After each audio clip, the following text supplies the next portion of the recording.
கர்த்தராகிய இயேசு கிறிஸ்து நாமத்தினால இங்க கூடியிருக்கிற சகோதர சகோதரிகளை வாழ்த்தி வரவேற்கிறேன். இன்னைக்கு நோய்கள் எதனால வருகிறது அப்படின்னு சொல்லி வேதத்தை கொண்டு நம்ம ஆராய்ந்து பார்க்கலாம். சில பேர் இன்னமும் தீராத வியாதியில இருக்கிறாங்க, மரண வியாதியில இருப்பாங்க, கொள்ளை நோயில அகப்படுறாங்க, நிறைய பலவீனங்கள்ல இருக்கிறாங்க.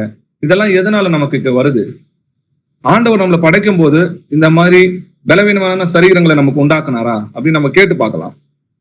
ஆதியாகமம் 2ஆம் அதிகாரம் 16-17 வசனங்கள் வாசிக்கலாம். தேவனாகிய கர்த்தர் மனுஷனை நோக்கி, நீ தோட்டத்திலுள்ள சகல விருட்சத்தின் கனியையும் புசிக்கவே புசிக்கலாம், ஆனாலும் நன்மை தீமை அறியத்தக்க விருட்சத்தின் கனியை புசிக்க வேண்டாம், அதை நீ புசிக்கும் நாளில் சாகவே சாவாய் என்று கட்டளையிட்டார். ஆமேன். ஆமேன். தேவனாகிய கர்த்தர் மனுஷனை நோக்கி, நீ தோட்டத்தில் இருக்கிற சகல விருட்சத்தின் கனியையும் புசிக்கலாம், ஆனாலும் நன்மை தீமை அறிவிக்கத்தக்க விருட்சத்தின் கனியை புசிக்க வேண்டாம் என்று கர்த்தர் என்ன பண்றாரு? கட்டளை எடுக்கிறாரு. அதை புசிக்கும் நாள்ல நீ சாகவே சாவாயின்னு சொல்லி கர்த்தர் கட்டளை எடுக்கிறார். அப்போ ஆண்டோடைய வசனத்துக்கு கீழ்ப்படியாம அந்த பழத்தை சாப்பிடுறதுனாலதான் அவங்களுக்கு மரணம் நேரிட்டதை தவிர கர்த்தர் அதற்கு முன்னாடி மரணம் இல்லாத ஒரு சரீரத்தை தான் அவங்களுக்கு உண்டாக்குனாருன்றதை நம்ம புரிஞ்சுக்கணும்.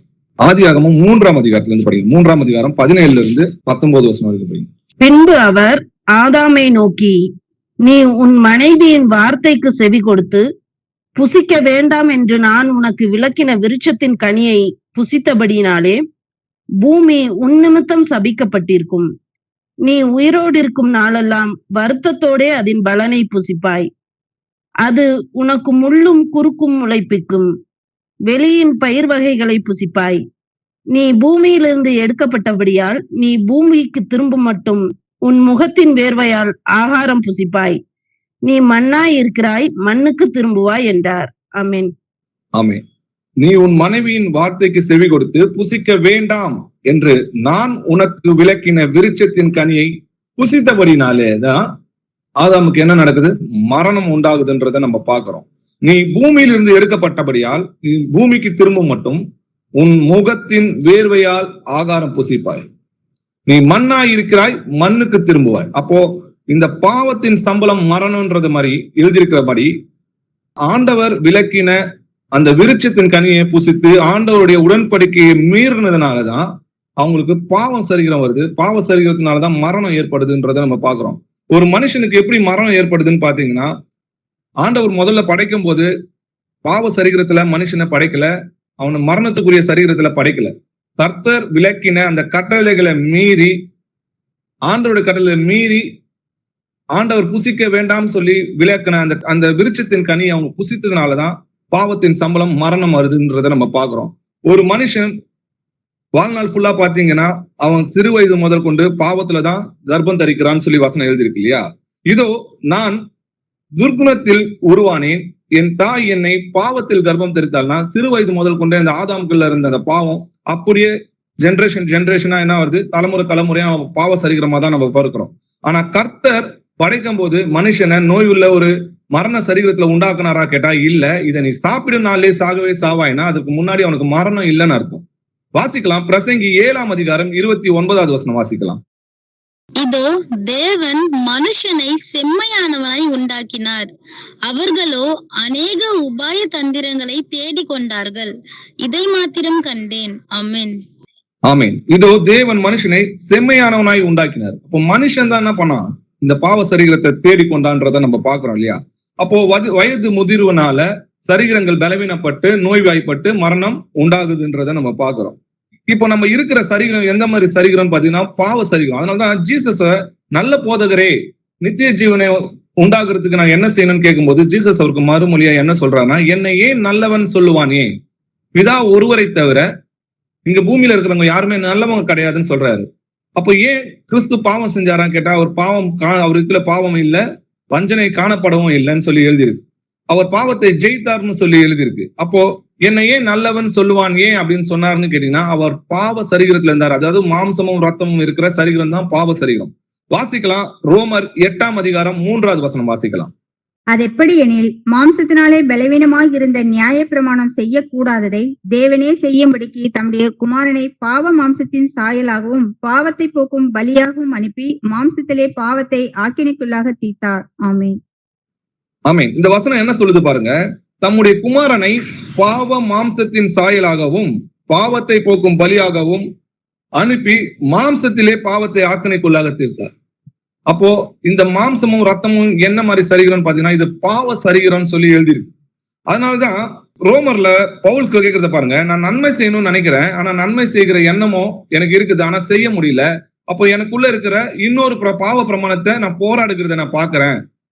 இந்த மரண சரீரத்திலிருந்து யார் என்னை விடுதலாக்குவான்னு சொல்லி பவுல் கேட்கிறார் இல்லையா? அப்போ இந்த மரண சரீரத்துக்கு அதிகாரி யாருன்னு பாத்தீங்கன்னா எபிரேயர் 2ஆம் அதிகாரம் 14வது வசனத்துல நீங்க படிச்சீங்கன்னா, பிள்ளைகள் மாம்சமும் ரத்தத்தை உடையவராய் இருக்க அவரும் அவர்களை போல மாம்சத்தையும் ரத்தத்தையும் உடையவரானார். எதற்காகன்னு பாத்தீங்கன்னா, மரணத்துக்கு அதிகாரியாகிய பிசாசானவனை தமது மரணத்தினாலே அழிக்கும்படிக்கு. அப்ப மரணத்துக்கு அதிகாரியா யார் இருக்கிறான்? பிசாசு தான் இருக்கிறான். அதனாலதான் நமக்கு மரணம் உண்டாகுதுன்றத நம்ம பாக்குறோம். அப்போ இந்த மரண சரீரத்திலிருந்து யார் நம்ம விடுதலாக்குவானா? நம்முடைய கர்த்தராகிய இயேசு கிறிஸ்து தான் நம்மளை மரணத்திலிருந்து விடுதலாக்குவார். பாவத்தின் சம்பளம் மரணம், நம்முடைய கர்த்தராகிய இயேசு கிறிஸ்துனால் உண்டானது நித்திய ஜீவன் சொல்லி எழுதிருக்கு. அப்போ இந்த பாவ சரீரத்துல நம்ம இருக்கிறதுனால தான் நம்மளுக்கு பலவீனங்களும் நோய்களும் உண்டாகுது. ஆனா எப்போ நம்ம கர்த்தராகிய இயேசு கிறிஸ்து இடத்துல மனம் திரும்புறோமோ அப்பவே நம்மளோட பாவ சரீரம் கலைத்து போட்டோம் அப்படின்னு சொல்லி எழுதிருக்கு. இப்ப ஞானஸ்தானம் எடுக்கும்போது பாத்தீங்கன்னா நம்முடைய பாவ சரீரம் கலைக்கப்பட்டதுன்னு சொல்லி எழுதிருக்கு. ரோமர் 6ஆம் அதிகாரம் 6வது வசனம் வாசிக்கலாம். பாவ சரீரம் ஒழிந்து போகும் பொருட்டாக நம்முடைய பழைய மனுஷன் அவரோட கூட சிலுவையில் அறையப்பட்டதென்று அறிந்திருக்கிறோம். ஆமென். பாவத்துக்கு ஊழியம் செய்யாதபடிக்கு பாவ சரீரம் ஒளிந்து போகும் பொருட்டாக நம்முடைய பழைய மனுஷன் அவரோட கூட சிலுவையில் அறையப்பட்டான்னு சொல்லி எழுதி. அப்போ இந்த பாவ சரீரம் எப்போ ஒளிந்து போகுதுன்னு பாத்தீங்கன்னா, நம்ம ஒவ்வொருவரும் மனம் திரும்பி பாவ மன்னிப்புக்கென்று இயேசு கிறிஸ்து நாமத்துல ஞானஸ்தானம் எடுக்கும்போது நம்மளுடைய பாவங்கள் எல்லாமே கழுவப்படும் போது நம்மளுடைய நோய்களும் குணப்படுது. இதற்கு நம்ம அநேக சாட்சிகளை பார்த்திருக்கோம். அச்சரப்பாக்கத்துல பாத்தீங்கன்னா ஒரு கேன்சர் நோயில இருந்தவங்க நான் ஞானஸ்தானம் எடுத்துட்டு மரிக்கிறதுக்கும் அவங்க ஆயத்தமா இருந்தாங்க. ஆனா கர்த்தர் ஞானஸ்தானத்துக்கு அப்புறம் அவங்களை சுகம் கொடுத்ததை நம்ம கண்களால பார்த்தோம். இன்னும் அநேக பேரை ஞானஸ்தானம் எடுத்தும் போது அவங்க நோய்கள் குணப்பட்டதை நம்ம பார்க்கிறோம். அப்போ இயேசு கிறிஸ்து இடத்துல மனம் திரும்பும் போது நம்ம பாவங்கள் மன்னிக்கப்படுதுன்றதை நம்ம பார்க்கிறோம். சரி, இப்போ நோய்கள் இந்த பலவீனத்தாலதான் வருது. ஆனா சில பேருக்கு கொள்ளை நோயும் அநேக வருஷ பலவீனங்களாகவும் அவங்களால அது அந்த வியாதியால அவங்க துன்பப்படுதும் இதெல்லாம் நம்ம பார்க்கணும். இப்போ சராசரி ஒரு மனுஷனுக்கு ஜுரமோ ஒரு சளி பிடிக்கிறதோ இது 2 நாள்ல 3 நாள்ல நல்லாகிற விஷயம் இது வந்து நம்ம பலவீனமா இருக்கிற சரீரத்துல வருது. ஆனா கொள்ளை நோய் ஒருத்தவங்க வியாதியில ரொம்ப வேதனைப்படுறது, அவங்க குடும்பமே துக்கத்துல இருக்குது, இந்த தீராத வியாதி இதெல்லாம் எதனால வருதுன்னு பாத்தீங்கன்னா நம்மளுடைய பாவங்களாலதான் வருது. இதை யார் உண்டாக்குறான்னு பாத்தீங்கன்னா பிசாசு தான் இந்த நோய்களை உண்டாக்குகிறான்றதை நம்ம புரிஞ்சுக்கணும். அதற்கான வசனங்களை நம்ம பார்க்கலாம். நோய்களை உண்டாக்குகிறவன் பிசாசுதான்றதை நம்ம பார்க்கலாம். வாசிக்கலாம். யோவான் 10ஆம் அதிகாரம் 10வது வசனம் வாசிக்கலாம். திருடன் திருடவும் கொல்லவும் அழிக்கவும் வருகிறானே அன்றி வேறொன்றுக்கும் வரான். நானோ அவைகளுக்கு ஜீவன் உண்டாயிருக்கவும் அது பரிபூர்ணப்படவும் வந்தேன். ஆமேன். ஆமேன். அவன் ஆதி முதல் கொண்டு கொலைபாதகனா இருக்கிறான் இல்லையா? திருடன் திருடவும் கொல்லவும் அழிக்கவும் அன்றி வேறு ஒன்றுக்கும் அவன் வரல. அவன் நம்மள அழிக்கணும்னு தான் வரான் இல்லையா? அவன் தான் நம்மளுக்குள்ள இந்த நோய்களை உண்டாக்குறான்றதுக்கு பாக்குறான். யோபு 2ஆம் அதிகாரம் 6-7 வசனங்கள் வாசிக்கலாம். அப்பொழுது கர்த்தர் சாத்தானை நோக்கி, இதோ அவன் உன் கையில் இருக்கிறான், ஆகிலும் அவன் பிராணனை மாத்திரம் தப்புவிடு என்றார். அப்பொழுது சாத்தான் கர்த்தருடைய சந்நிதியை விட்டு புறப்பட்டு யோபின் உள்ளங்கால் தொடங்கி அவன் உச்சந்தலை மட்டும் கொடிய பருக்களால் அவனை வாதித்தான். ஆமென். ஆமென். யோபுக்கு அந்த வியாதியை யார் கொடுத்ததுன்னு பாருங்க. யோபின் உள்ளங்கால் தொடங்கி அவன் உச்சந்தலை மட்டும் கொடிய பருக்களால் அவனை வாதித்தான் சொல்லி சாத்தான தான் இங்க உனக்கு நோயை கொடுத்தான்னு சொல்லி இந்த வேதவசனம் எழுதி. அப்போ கர்த்தரிடத்துல அனுமதி கேட்கிறான். கர்த்தர் அனுமதி கொடுக்கும் போது அந்த நோயை அவன் உண்டாக்குறான்றதை நம்ம பாக்குறோம். கர்த்தர் பொல்லாங்கனால சோதிக்க மாட்டாருன்றதை நம்மளால நல்லா தெரிஞ்சுக்கணும். பிசாசு தான் இந்த பொல்லாத நோய்களை நமக்கு பலவீனங்களை நம்மளுக்கு உண்டாக்குறான்றதுக்கான இன்னும் அநேக வசனங்களை நம்ம பார்க்கலாம். லூக்கா 13ஆம் அதிகாரம் 11-13 வசனங்கள் வரைக்கும் வாசிக்கலாம். அப்பொழுது 18 வருஷமாய் பலவீனப்படுத்தும் ஆவியை கொண்ட ஒரு ஸ்திரீ அங்கே இருந்தாள். அவள் எவ்வளவும் நிமிரக்கூடாத கூனியாய் இருந்தாள். இயேசு அவளை கண்டு தம்மிடத்தில் அழைத்து, ஸ்திரீயே, உன் பலவீனத்தினின்று விடுதலையாக்கப்பட்டாய் என்று சொல்லி அவள் மேல் தமது கைகளை வைத்தார். உடனே அவள் நிமிர்ந்து தேவனை மகிமைப்படுத்தினாள். ஆமென். ஆமென். 18 வருஷமா பலவீனப்படுத்தும் ஆவியை கொண்ட ஒரு ஸ்திரீ இருந்தாங்க. அதாவது 18 வருஷமா அவங்க கூனியா இருக்கிறாங்க. அதுக்கு காரணம் என்னன்னு இந்த வசனம் சொல்லுது, நல்லா கவனிச்சு பாருங்க. பலவீனப்படுத்தும் ஆவியை கொண்ட ஒரு ஸ்திரீ இருக்கிறாங்க. அப்போ பலவீனப்படுத்துற ஒரு பிசாசோட ஆவி அவங்களுக்குள்ள இருந்திருக்கு இல்லையா? அவங்க நிமிரக்கூடாதபடிக்கு கூனியா இருந்தான்றத நம்ம பாக்குறோம். இயேசு அவளை கண்டு தம்மிடத்தில் அழைத்து, ஸ்திரீயே, உன்னோட பலவீனத்திலிருந்து நீ விடுதலாக்கப்பட்டாய் என்று சொன்ன உடனே அவங்க மேல கையை வைத்தோன்னு உடனே அவள் நிமிர்ந்து தேவனை மகிமைப்படுத்தினாள்ன்றதை நம்ம பாக்குறோம். உடனே அங்க கூட இருந்தவங்க எல்லாம் என்ன பண்றாங்க, இது ஓய்வு நாளாச்சே, நீ ஓய்வு நாள்ல இதை சொஸ்தமாக்கலாமா அப்படின்னு கேட்கும்போது கர்த்தர் சொல்ற வசன பதில பாருங்களேன். லூக்கா 13ஆம் அதிகாரம் 16வது வசனம் வாசிக்கலாம். இதோ சாத்தான் 18 வருஷமாய் கட்டியிருந்த ஆபிரகாமின் குமாரத்தியாகிய இவளை ஓய்வு நாளில் இந்த கட்டிலிருந்து அவிழ்த்து விட வேண்டியதில்லையா என்றார். ஆமென். ஆமீன். அப்போ 18 வருஷமா அவங்க கூனியா இருக்கிறதுக்கு காரணம் யாரு?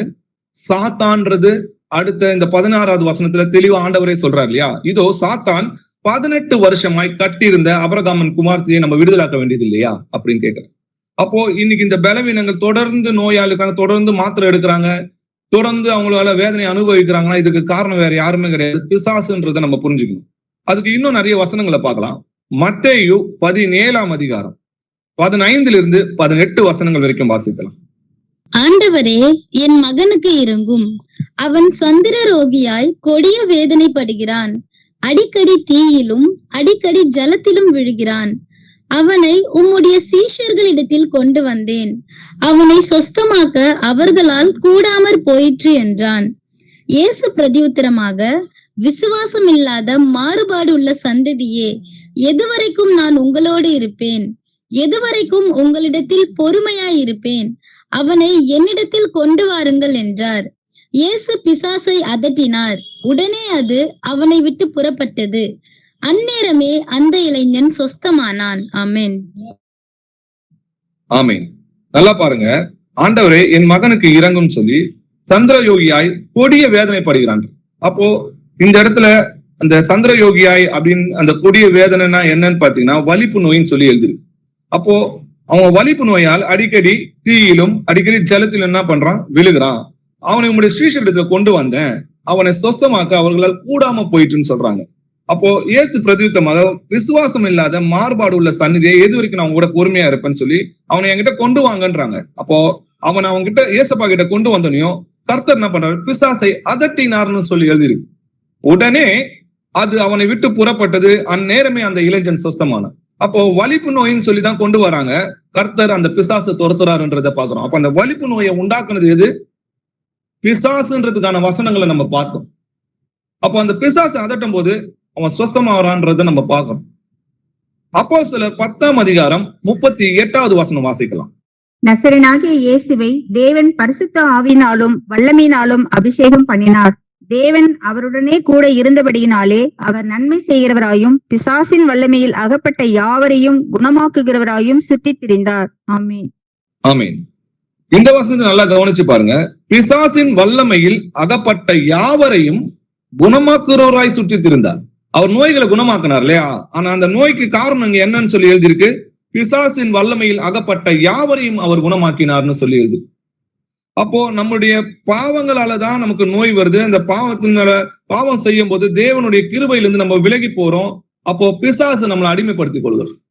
தேவனுடைய ஆவி நம்ம விட்டு விலகினோன்னு பிசாசோட ஆவி, இந்த உலகத்தின் ஆவி நமக்குள்ள வரும்போது நம்ம இந்த பலவீனங்கள்லயும் இந்த கொள்ளை நோய்கள்லயும் சிக்கி கொள்ளுறோம், அவனுக்கு அடிமையாகிறோன்றத நம்ம பாக்குறோம். இந்த நம்முடைய பாவங்களாலதான் இந்த நோய்கள் வருது அப்படின்றதுக்கான வசனங்களை பார்க்கலாம். இப்போ ஒருத்தருக்கு சாதாரண ஒரு தலைவலி, ஜுரம், இல்ல 2 நாள்ல 3 நாள்ல குணமாகுதுன்றத நம்மளோட சரீர பலவீனங்கள்னு சொல்லி எடுத்துக்கலாம். ஆனா தீராத வியாதியோ, ஒரு கொள்ளை நோயோ, ஒரு பல வருஷமா வியாதியிலயோ இருக்கிறாங்கன்னா இது பிசாசுனால அவங்க கட்டப்பட்டிருக்கிறாங்கன்னு அர்த்தம். அதற்கு காரணம் அவங்களுடைய பாவங்கள் தான் இந்த நோய்கள் வர்றதுக்கு காரணம். அதற்கான வசனங்களை நம்ம பார்க்கலாம். மார்க்கு 2ஆம் அதிகாரம் 3-5 வசனங்கள் வரைக்கும் வாசிக்கலாம். அப்பொழுது 4 பேர் ஒரு திமிர்வாதக்காரனை சுமந்து கொண்டு அவரிடத்தில் வந்தார்கள். ஜன கூட்டத்தின் நிமித்தம் அவருக்கு சமீபமாய் சேரக்கூடாமல் அவர் இருந்த வீட்டின் மேற்கூரையை பிரித்து திறப்பாக்கி திமிர்வாதக்காரன் கிடக்கிற படுக்கையை இறக்கினார்கள். இயேசு அவர்கள் விசுவாசத்தை கண்டு திமிர்வாதக்காரனை நோக்கி, மகனே, உன் பாவங்கள் உனக்கு மன்னிக்கப்பட்டது என்றார். ஆமென். ஆமென். ஒரு திமிர்வாதக்காரனை சுமந்து கொண்டு அவரிடத்துல வராங்க. அப்போ அந்த நோயிலிருந்து அவர் குணப்படுத்தணுன்றதுக்காக கூரையை பிரிச்சு அவருக்கு முன்னாடி வந்து இறக்குறாங்க இல்லையா? கர்த்தர் அவங்க விசுவாசத்தை பார்த்து என்ன சொல்றாரு பாருங்க. திமிர்வாதக்காரனை நோக்கி, மகனே, உன் பாவங்கள் உனக்கு மன்னிக்கப்பட்டதுன்றாரு. உன் பாவங்கள் உனக்கு மன்னிக்கப்பட்டதுன்னு சொன்னனுமே அவனுடைய நோய்கள் குணமாகுதுன்றதை நம்ம பார்க்கிறோம். வாசிக்கலாம். மார்க் 2ஆம் அதிகாரம் 10-12 வசனங்கள் வரைக்கும் வாசிக்கலாம். பூமியிலே பாவங்களை மன்னிக்க மனுஷகுமாரனுக்கு அதிகாரம் உண்டென்பதை நீங்கள் அறிய வேண்டும் என்று சொல்லி திமிர்வாதக்காரனை நோக்கி, நீ எழுந்து உன் படுக்கையை எடுத்துக்கொண்டு உன் வீட்டுக்கு போ என்று உனக்கு சொல்லுகிறேன் என்றார்.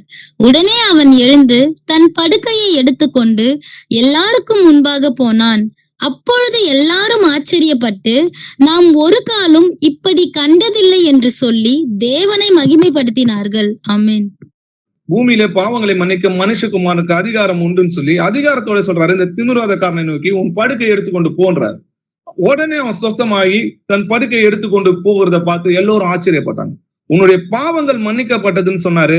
ஆட்டோமேட்டிக்காக அவங்களுடைய நோய்கள் குணமானதை நம்ம பார்க்கிறோம். இதே போல இன்னொரு சம்பவத்தையும் நம்ம பார்க்கலாம்.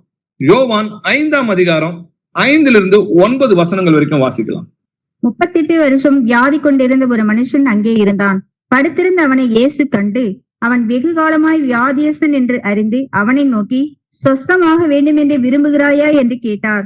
அதற்கு வியாதியஸ்தன், ஆண்டவரே, தண்ணீர் கலக்கப்படும் போது என்னை குளத்தில் கொண்டு போய் விடுகிறதற்கு ஒருவரும் இல்லை. நான் போகிறதற்குள்ளே வேறொருவன் எனக்கு முந்தி இறங்கி விடுகிறான் என்றான். இயேசு அவனை நோக்கி, எழுந்திரு, உன் படுக்கையை எடுத்துக்கொண்டு நட என்றார். உடனே அந்த மனுஷன் சொஸ்தமாகி தன் படுக்கையை எடுத்துக்கொண்டு நடந்து போனான்.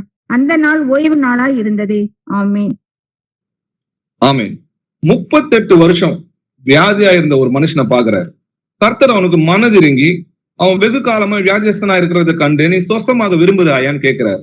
அப்போ அவன், நான் அந்த தண்ணியில போய் இறங்கி என்னோட நோய் குணமாகணும்னு நினைக்கிறதுக்கு முன்னாடியே வேறொருத்தன் போய் இறங்கி அந்த குளத்துல முந்தி இறங்கிறான். இதனால நான் இன்னமும் ரொம்ப நாளாவே வியாதியா இருக்கிறேன்னு சொல்லும் போது கர்த்தர் அவனுக்கு மனதிறங்கி உன் படுக்கையை எடுத்துக்கொண்டு நடன்னு சொன்னையும் உடனே அந்த மனுஷன் சொஸ்தமாகி தன் படுக்கையை எடுத்துக்கொண்டு போறான்றத நம்ம பாக்குறோம் இல்லையா?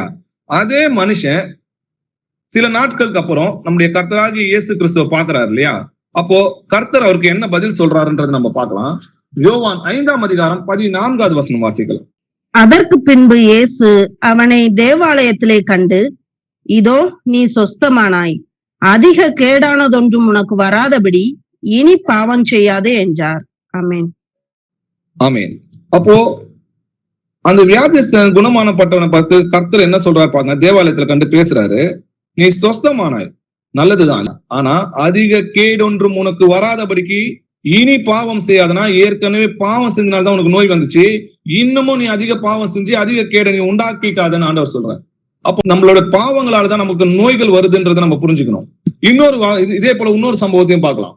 என்னாகமம் 12ஆம் அதிகாரம் 1-2 வசனங்கள் வாசிக்கலாம்.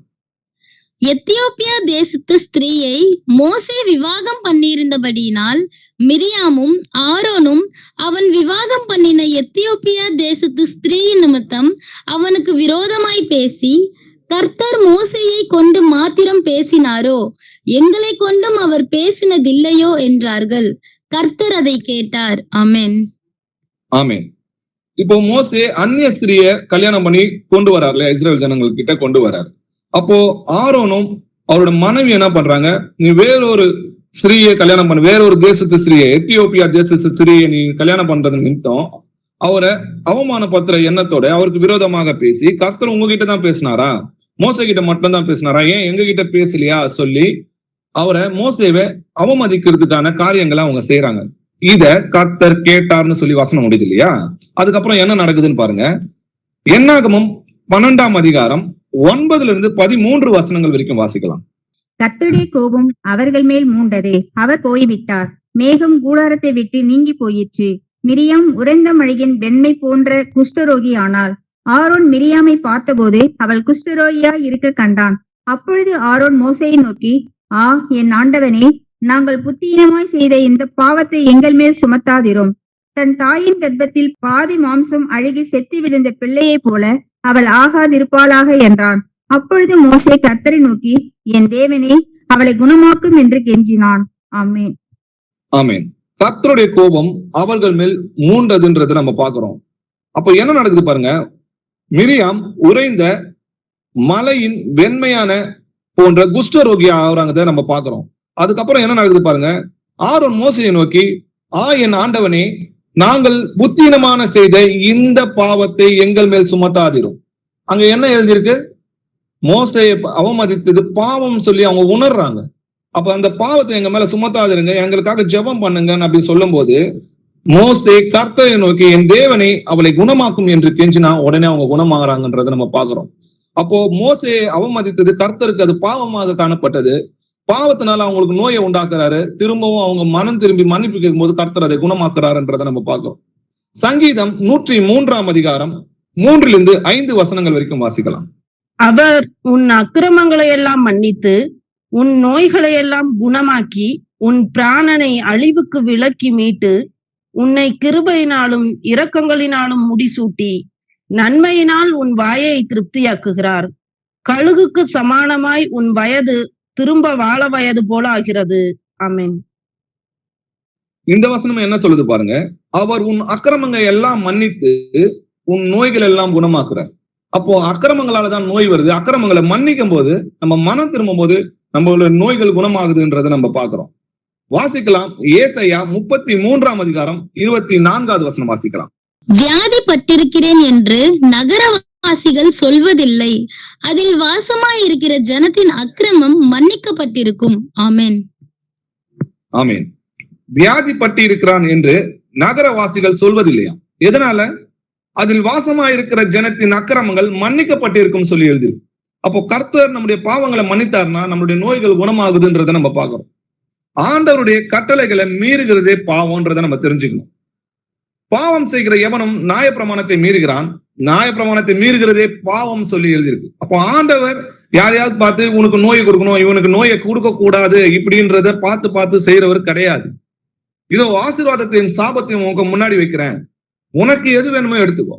ஆண்டவருடைய கட்டளைகளை நம்ம கீழ்ப்படிந்தோமானா இந்த புஸ்தகத்துல இருக்கிற ஆசீர்வாதம் எல்லாம் நமக்கு சேரும். இதே ஆண்டவருடைய கட்டளைகளை மீறும் போது இந்த புஸ்தகத்துல இருக்கிற வாதையெல்லாம் நான் உனக்கு கூட்டுவேன்னு சொல்றாரு. வாசிக்கலாம். உபாகமம் 28 அதிகாரம் 15 வசனம் வாசிக்கலாம். இன்று நான் உனக்கு விதிக்கிற உன் தேவனாகிய கர்த்தருடைய எல்லா கட்டளைகளின்படியும் நடக்க கவனமாய் இருக்கிறதற்கு அவர் சத்தத்திற்கு செவி கொடாதே போவேயாகில் இப்பொழுது சொல்லப்படும் சாபங்கள் எல்லாம் உன்மேல் வந்து உனக்கு பலிக்கும். ஆமென். ஆமென். நீங்க உபாகமம் 28 அதிகாரம் வீட்டுல இருக்கும்போது படிச்சு பாருங்க. ஆண்டவருடைய கட்டளைகளுக்கு நீங்க கீழ்ப்படிந்தீங்கன்னா இந்த புஸ்தகத்துல என்னென்ன ஆசீர்வாதம் வரும்னு சொல்லி அதுல எழுதியிருக்கும். அதே அவர் சத்தத்திற்கு செவி கொடாமல் போவேயாகில் இப்பொழுது சொல்லப்படும் சாபங்கள் எல்லாம் உன்மேல் வரும் சொல்லி அது உனக்கு பலிக்கும்னு சொல்லி சொல்றாருல. அது என்னென்ன சாபம்ன்றது சிலது மட்டும் நம்ம வாசிக்கலாம். உபாகமம் 28 அதிகாரம் 21, 22 வசனங்கள் வாசிக்கலாம். நீ சுதந்தரிக்கும் தேசத்தில் கர்த்தர் உன்னை நிர்மூலமாக்கும் மட்டும் கொள்ளை நோய் உன்னை பிடித்து கொள்ள பண்ணுவார்.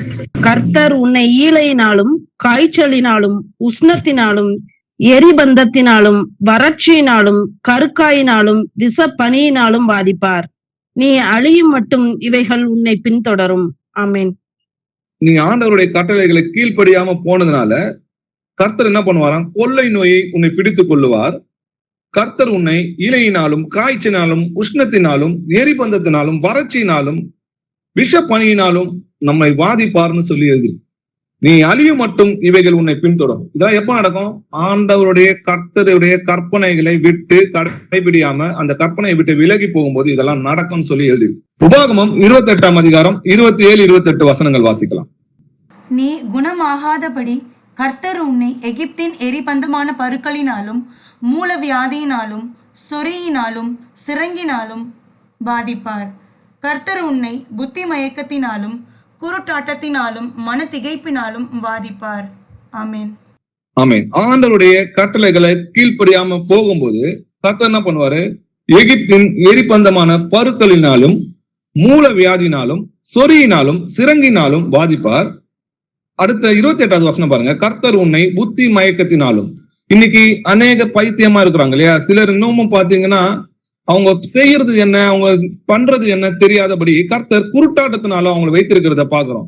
மன திகைப்பினாலும் மன வியாதியினாலும் இன்னைக்கு நிறைய பேர் இருக்கிறத நம்ம பாக்குறோம். இது எல்லாமே ஆண்டவருடைய கட்டளைகளை மீறுகிறதுனால. இதுல முதல் காரணமே, இந்த நோய்கள் வர்றதுக்கு முக்கிய காரணமே என்னன்னு பாத்தீங்கன்னா விக்கிர ஆராதனை தான். விக்கிர ஆராதனை தான் நோய்களை உண்டாக்குதுன்றதை நம்ம புரிஞ்சுக்கணும். ஒரு சிலையை வச்சு வணங்குறது மட்டும் விக்கிர ஆராதனை கிடையாது. அப்ப ஏன் கிறிஸ்தவங்களுக்கு எல்லாம் வருது அப்படின்னு கேட்பாங்க. பொருளாசையாக விக்கிர ஆராதனையும் சொல்லி எழுதியிருக்கு. எங்க தசமபாகம், காணிக்கை, இந்த உலக மயக்கம், இது எல்லாமே விக்கிர ஆராதனை சொல்லி எழுது. ஏன் தேவனை காட்டிலும் அதிகமா வேறொன்றை நேசிக்கிறது விக்கிர ஆராதனைன்னு சொல்லி எழுதியிருக்கு. அவபக்தி விக்கிர ஆராதனைன்னு சொல்லி எழுதியிருக்கு. முரட்டாட்டம் விக்கிர ஆராதனைன்னு சொல்லி எழுதியிருக்கு. நம்மளோட கீழ்ப்படியாதலும் விக்கிர ஆராதனைன்னு சொல்லி எழுதியிருக்கு. அப்ப இதெல்லாம் செய்யறவங்களுக்குள்ள நோய்கள் உண்டாகும். நாங்கள் கிறிஸ்துவை மாம்சத்தில் கண்டிருந்தாலும் இனி ஒருபோதும் அவரை நாங்கள் மாம்சத்தில் அறியும் சொல்லி எழுதியிருக்கு. ஆனா அவருக்கே ஒரு போட்டோ வச்சு என்ன பண்றாங்க, கர்த்தர் பாடுகிறது போல ஸ்டேட்டஸ் போட்டு இன்னைக்கு என்ன பண்றாங்க, விக்கிர ஆராதனை செஞ்சு கொண்டிருக்காங்க. அப்ப எதெல்லாம் தப்புன்னு ஆண்டவர் நமக்கு உணர்த்துறாரோ அதெல்லாம் விட்டு விலகும் போது நம்மளோட நோய்கள் நம்மளை குணப்படுத்துவார்ன்றதை நம்ம புரிஞ்சுக்கணும். நம்மள செஞ்ச பாவங்களுக்கு நம்ம மன்னிப்பு கேட்கணும்.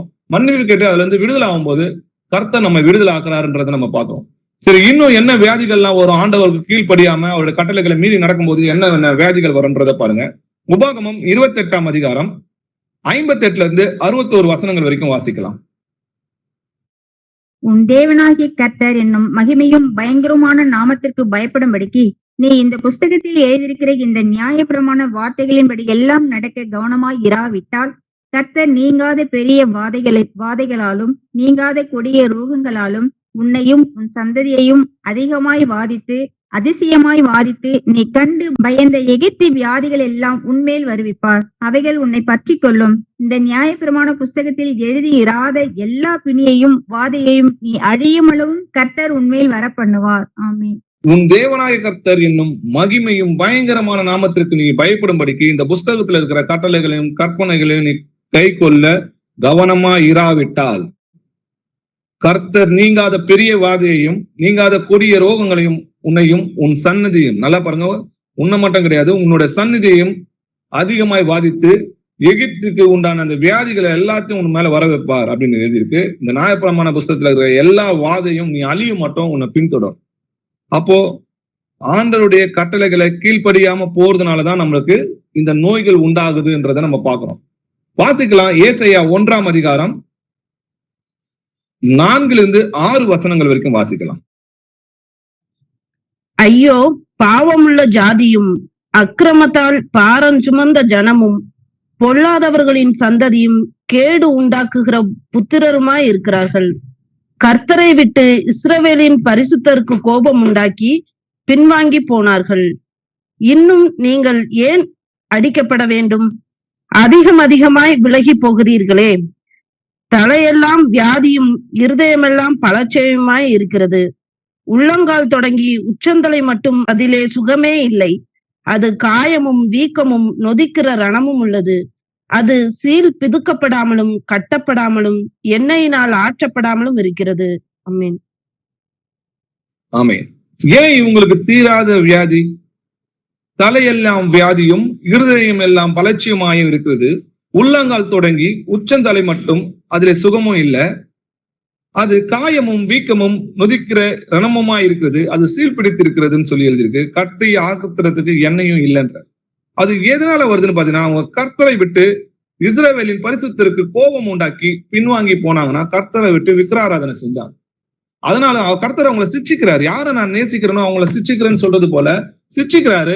ஆனாலும் இவங்க என்ன பண்றாங்க, அந்த சிச்சைய அற்பமா எண்ணி எதனால நம்மளுக்கு இந்த நோய் வந்தது, எதனால நம்மளுக்கு இந்த பலவீனம் இருக்குது, எதனால நம்ம தீராம மாத்திரை போட்டுட்டு இருக்கிறோம் அப்படின்றத உணராம இன்னமும் குணப்படாம இன்னமும் பாவங்கள் மேல பாவங்கள்ல அவங்க நிலைத்திருக்கும் போது கர்த்தர் தன்னுடைய கையை அவங்களுக்கு விரோதமாக நீட்டி கொண்டே இருக்கிறார். இன்னும் அதிகமா அவங்க நோய்களால அவஸ்தைப்படுறாங்கன்றத நம்ம பாக்குறோம். கர்த்தரை விட்டு பிரிந்து போகிற யாவரும் அழிந்து போவாங்கன்னு சொல்லி வேதத்துல எழுதியிருக்கு. 2 பேதுரு 2ஆம் அதிகாரம் 20-21 வசனங்கள் வாசிகள். கர்த்தரும் இரட்சகருமாய் இருக்கிற இயேசு கிறிஸ்துவை அறிகிற அறிவினாலே உலகத்தின் அசுத்தங்களுக்கு தப்பினவர்கள் மறுபடியும் அவைகளில் சிக்கி கொண்டு ஜெயிக்கப்பட்டால் அவர்களுடைய பின்னிலைமை முன்னிலைமையிலும் கேடுள்ளதாய் இருக்கும்.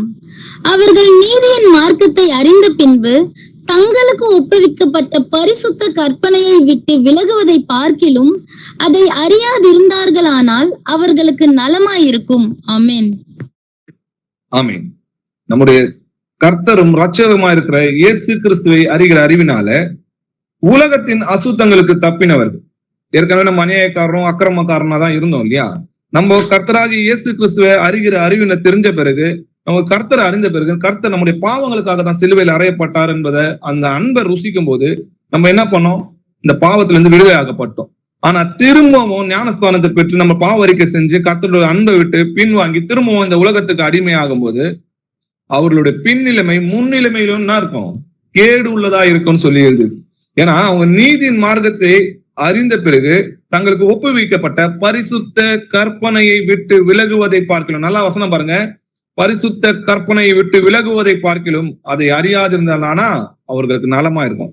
அதனாலதான் யார் இடத்தில் அதிகமா கொடுக்கப்பட்டதோ அவங்க இடத்துல அதிகமா கேட்கப்படும். இப்போ நிறைய பரிசுத்தவான்களுக்கு கூட இந்த வியாதிகள் வந்திருக்கு இல்லையா? எசேக்கியா ராஜாவுக்கு வந்திருக்குது, எப்பாப்ரத்துக்கு வந்திருக்கு. இதெல்லாம் ஏன் வருது அப்படின்னு பாத்தீங்கன்னா வசனம் சொல்லுது, தேவதூதர்களும் அவருக்கு முன்னாடி பரிசுத்தவான் கிடையாது, இந்த மாம்சமும் ரத்தத்தும் சரீரத்தில் உள்ள நாம் எம்மாத்திரம் சொல்லி யோபு சொல்றாரு. அதனால நிச்சயமா நம்மளுக்கு வியாதி எதனால வருதுன்னு பாத்தீங்கன்னா நோய்கள், நம்மளுடைய பாவங்களாலதான் நோய்கள் வருது. இப்போ நம்ம மனம் திரும்பி நிறைய குணப்பட்டு வந்துட்டு இருக்கும்போது அப்பெல்லாம் ஆண்டவர் வந்து காணாதை போல இருந்தாரு. இப்ப ஆண்டவர் நம்மளுக்கு நிறைய வசனங்களை கொடுத்து அவர் நமக்கு பக்கத்துல இருந்து எதை செய்யணும் எதை செய்யக்கூடாது, நம்மளுக்கு பாவத்தை குறித்தும் நியாயத்தை தீர்ப்பை குறித்தும் கண்டித்து உணர்த்தி வருகிற போது இப்போ நம்ம எல்லா வசனங்களையும் கற்றுக்கொண்ட பிறகு இப்போ நம்ம அசட்டை பண்ணணும், இல்ல அவரை மீறி நம்ம போய் கற்பனையை விட்டு விலகுறோம்னா அவங்கள காட்டிலும் நம்மள அதிகமா அடிப்பார். ஒரு புறஜாதியை காட்டிலும் நம்மள அதிகமா அடிப்பார். அதனால்தான் அவருடைய பின்னிலைமை முன்னிலைமையோட கேடு உள்ளதா இருக்கு. அப்போ ஆண்டவருடைய கற்பனைகளை எல்லாவற்றுக்கும் கீழ்ப்படியணும். இப்போ ஆண்டவர் வந்து நம்மளுக்கு ஒரு சின்ன ஒரு நோயை கொடுக்குறாருன்னா நம்ம என்ன பண்ணோம்னா நம்ம பாவ அறிக்கை பண்ணி கர்த்தர் நீதிபரர்னு சொல்லி அறிக்கை பண்ணோம். கர்த்தர் நீதியாய் நியாயத்தீர்த்தார், இன்னமும் அவர்கிட்ட இரக்கம் இருக்கு, அதனால்தான் நான் உயிரோடு இருக்கிறேன், என்னோட பாவங்களால்தான் இந்த பலவீனங்கள் ஏற்படுது, கர்த்தாவே என் பாவங்களை மன்னியும், என் அக்கிரமங்களிலிருந்து என்னை விடுதலாக்கும் அப்படின்னு சொல்லி நம்ம பாவ அறிக்கை செய்யும்போது கர்த்தர் அதுல இருந்து விடுதலாக்குறாரு. இன்னும் நிறைய பேர் பாத்தீங்கன்னா திருவிருந்து எடுக்கும்போது அபாத்திரமா பானபாத்திரம் பண்றாங்களே, இதனாலேயே அநேக பேர் மரித்து இருக்கிறாங்க, பலவீனரா ஆயிருக்காங்கன்னு சொல்லி வசனம் எழுதியிருக்கு. வாசிக்கலாம். 1 கொரிந்தியர் 11ஆம் அதிகாரம் 27-30 வசனங்கள் வரைக்கும் வாசிக்கலாம். இப்படி இருக்க எவன் அபாத்திரமாய் கர்த்தருடைய அப்பத்தை புசித்து அவருடைய பாத்திரத்தில் பானம் பண்ணுகிறானோ அவன் கர்த்தருடைய சரீரத்தையும் இரத்தத்தையும் குறித்து குற்றம் உள்ளவனாய் இருப்பான். எந்த மனுஷனும் தன்னைத்தானே சோதித்து அறிந்து இந்த அப்பத்தில் புசித்து இந்த பாத்திரத்தில் பானம் பண்ண கடவன். எண்ணத்தினால் எனில் அபாத்திரமாய் போஜனபானம் பண்ணுகிறவன் கர்த்தருடைய சரீரம் இன்னதென்று நிதானித்து அறியாததினால் தனக்கு ஆக்கினை தீர்ப்பு வரும்படி போஜனபானம் பண்ணுகிறான். இதன் நிமித்தம் உங்களில் அநேகர் பலவீனரும் வியாதி உள்ளவர்களுமாய் இருக்கிறார்கள், அநேகர் நித்திரையும் அடைந்திருக்கிறார்கள். ஆமேன். ஆமேன். ஏற்கனவே நம்ம பார்த்தோம், ஞானஸ்தானத்தின் மூலமா இந்த பாவ சரீரம் கலைத்து போட்டதனால் அப்படின்னு சொல்லி எழுதிருக்கு. அப்போ நம்ம மனம் திரும்பி ஞானஸ்தானம் எடுக்கும் போது நம்ம என்ன பாவ சரீரம் கலைத்து விட்டு புது மனிதனாய் பிறந்திருக்கோம். அப்புறம் ஏன் திரும்பவும் நம்மளுக்கு நோய் வருதுன்னு பாத்தீங்கன்னா, எவன் அபாத்திரமாய் கர்த்தருடைய அப்பத்தை புசித்து அவருடைய பாத்திரத்தில் பானம் பண்ணுகிறானோ அவன் கர்த்தருடைய சரீரத்தை குறித்து குற்றம் உள்ளவனாயிருக்கும். நம்ம திரும்பவும் அந்த பாவத்தை செஞ்சு அந்த பாவத்துல நிலைத்திருந்து திருவிருந்து தொடும்போது நம்ம என்ன பண்றோம்? ஆண்டவருடைய சரீரத்தை குறித்து குற்றம் உள்ளவனா இருக்கு. அதனாலதான் அப்போ கர்த்தருடைய சரீரம் என்னதென்று நிதானித்து அறியாததினால் அவரு நமக்காக ஜீவனை கொடுத்தது, நம்மளுக்கு அவருக்கு பலியாய் வந்து நம்முடைய பாவங்களை சுமந்து நம்மளுடைய அக்கிரமங்களை சுமந்து நம்மளை குணமாக்கினார். அதோட அன்பு என்னதுன்னு தெரியாம திரும்ப திரும்ப போய் பழைய பாவங்களை செஞ்சுட்டு அந்த அநேகரோட அன்பு தணிந்து போகுன்ற மாதிரி அவர் ஆண்டவர் நமக்காக ஜீவனை கொடுத்த அந்த ஆரம்பத்தில் கொண்ட அன்பை நம்ம விட்டுட்டு துணிகரமா திருவிருந்து எடுக்கும் போது என்ன நடக்குது? அநேகர் பலவீனராகவும் வியாதிகளோட இருக்கிறாங்க, அநேகர் நித்திரையாகி இறந்து போயிருக்காங்கன்னு சொல்லி வேதவசனம். இதனாலதான் கிறிஸ்தவங்களுக்கு இன்னைக்கு அநேக பலவீனங்களும் நோய்களும் எதனால் தீராத வியாதிகளும் இருக்குதுன்னு பாத்தீங்கன்னா, கர்த்தரை ஏற்றுக்கொண்டோம் இன்னமும் இந்த உலகத்துல இருக்கிற சிற்றின்மைகளை விட்டு வெளிவர முடியாம அங்க சிக்கி கொண்டு தேவனையும் தொழுது கொள்கிறதுனாலதான் இந்த பலவீனங்கள் அவங்களுக்கு வருது. நீ அனலும் இல்லாம குளிரும் இல்லாம இருந்தீங்கன்னா கர்த்தர் உன்னை வாந்தி பண்ணி போடுவார்னு வேதவசனம் எழுதிருக்கு. சரி, அப்ப கேட்கறாங்க இல்லையா, குழந்தைங்களுக்கு ஏன் நோய் வருது? குழந்தை எந்த பாவம் செஞ்சுச்சுன்னு கேட்பாங்க இல்லையா? சரி, குழந்தைங்களுக்கு ஏன் நோய் வருதுன்றதை நம்ம பார்க்கலாம். 2 நாளாகமம் 21ஆம் அதிகாரம் 11வது வசனம் வாசிக்கலாம். அவன் யூதாவுடைய மலைகளின் மேல் மேடைகளை உண்டாக்கி எருசலேமின் குடிகளை சோரம் போக பண்ணி யூதாவையும் அதற்கு ஏவி விட்டான். ஆமீன். ஆமீன். யோராம் என்ன பண்றாரு பாருங்க, யூதாவுடைய மலையின் மேல் மேடைகளை உண்டாக்கி ஜெருசலேமின் குடிகளை சோரம் பண்ணினா விக்கிர ஆராதனை செய்யும்படியாக யூதர்களை ஏவுகிறான்றத நம்ம பாக்குறோம் இல்லையா. அவனுக்கு கர்த்தர் என்ன தண்டனை கொடுக்கிறாருன்னு பாருங்க. இந்த யோராமுக்கு 2 நாளாகமம் 21ஆம் அதிகாரம் 13-14 வசனங்கள் வாசிக்கலாம். இஸ்ரவேல் ராஜாக்களின் வழியிலே நடந்து ஆகாபுடைய குடும்பத்தின் சோர மார்க்கத்திற்கு ஒத்தபடியே யூதாவையும் எருசலேமின் குடிகளையும் சோரம் போக பண்ணி உன்னை பார்க்கிலும் நல்லவர்களாயிருந்த உன் தகப்பன் வீட்டாரான உன் சகோதரரையும் கொன்று போட்டபடியினால் இதோ கர்த்தர் உன் ஜனத்தையும் உன் பிள்ளைகளையும் உன் மனைவிகளையும் உனக்கு உண்டான எல்லாவற்றையும் மகா வாதையாக வாதிப்பார். ஆமென். யோராம் என்ன பண்ணா, இஸ்ரவேலின் ராஜாக்களை வழியில் நடந்து பாகால வணங்கிட்டு அவனோட சொந்த ஜனங்களை பாகால வணங்கும்படியாக ஏவி விட்டு அந்த ஜனங்களை சோரம் போகும்படி கர்த்தருக்கு விரோதமான ஜனங்களா ஆக்குனதுனால கர்த்தர் எலியாவை கொண்டு என்ன எச்சரிக்கிறாருன்றத பாருங்க. கர்த்தர் உன் ஜனத்தையும் உன் பிள்ளைகளையும் உன் மனைவிகளையும் உனக்கு உண்டான எல்லாவற்றையும் மகாவாதையால் வாதிப்பார்னு சொல்லிடுது. அதுல நீங்க 18வது வசனம் பார்த்தீங்கன்னா, இவைகள் எல்லாவற்றிற்கும் பிற்பாடு கர்த்தர் அவன் குடல்களில் உண்டான தீராத நோயினால் அவனை வாதித்தார், அவன் மரித்து போனான்னு சொல்லி எழுதியிருக்கு.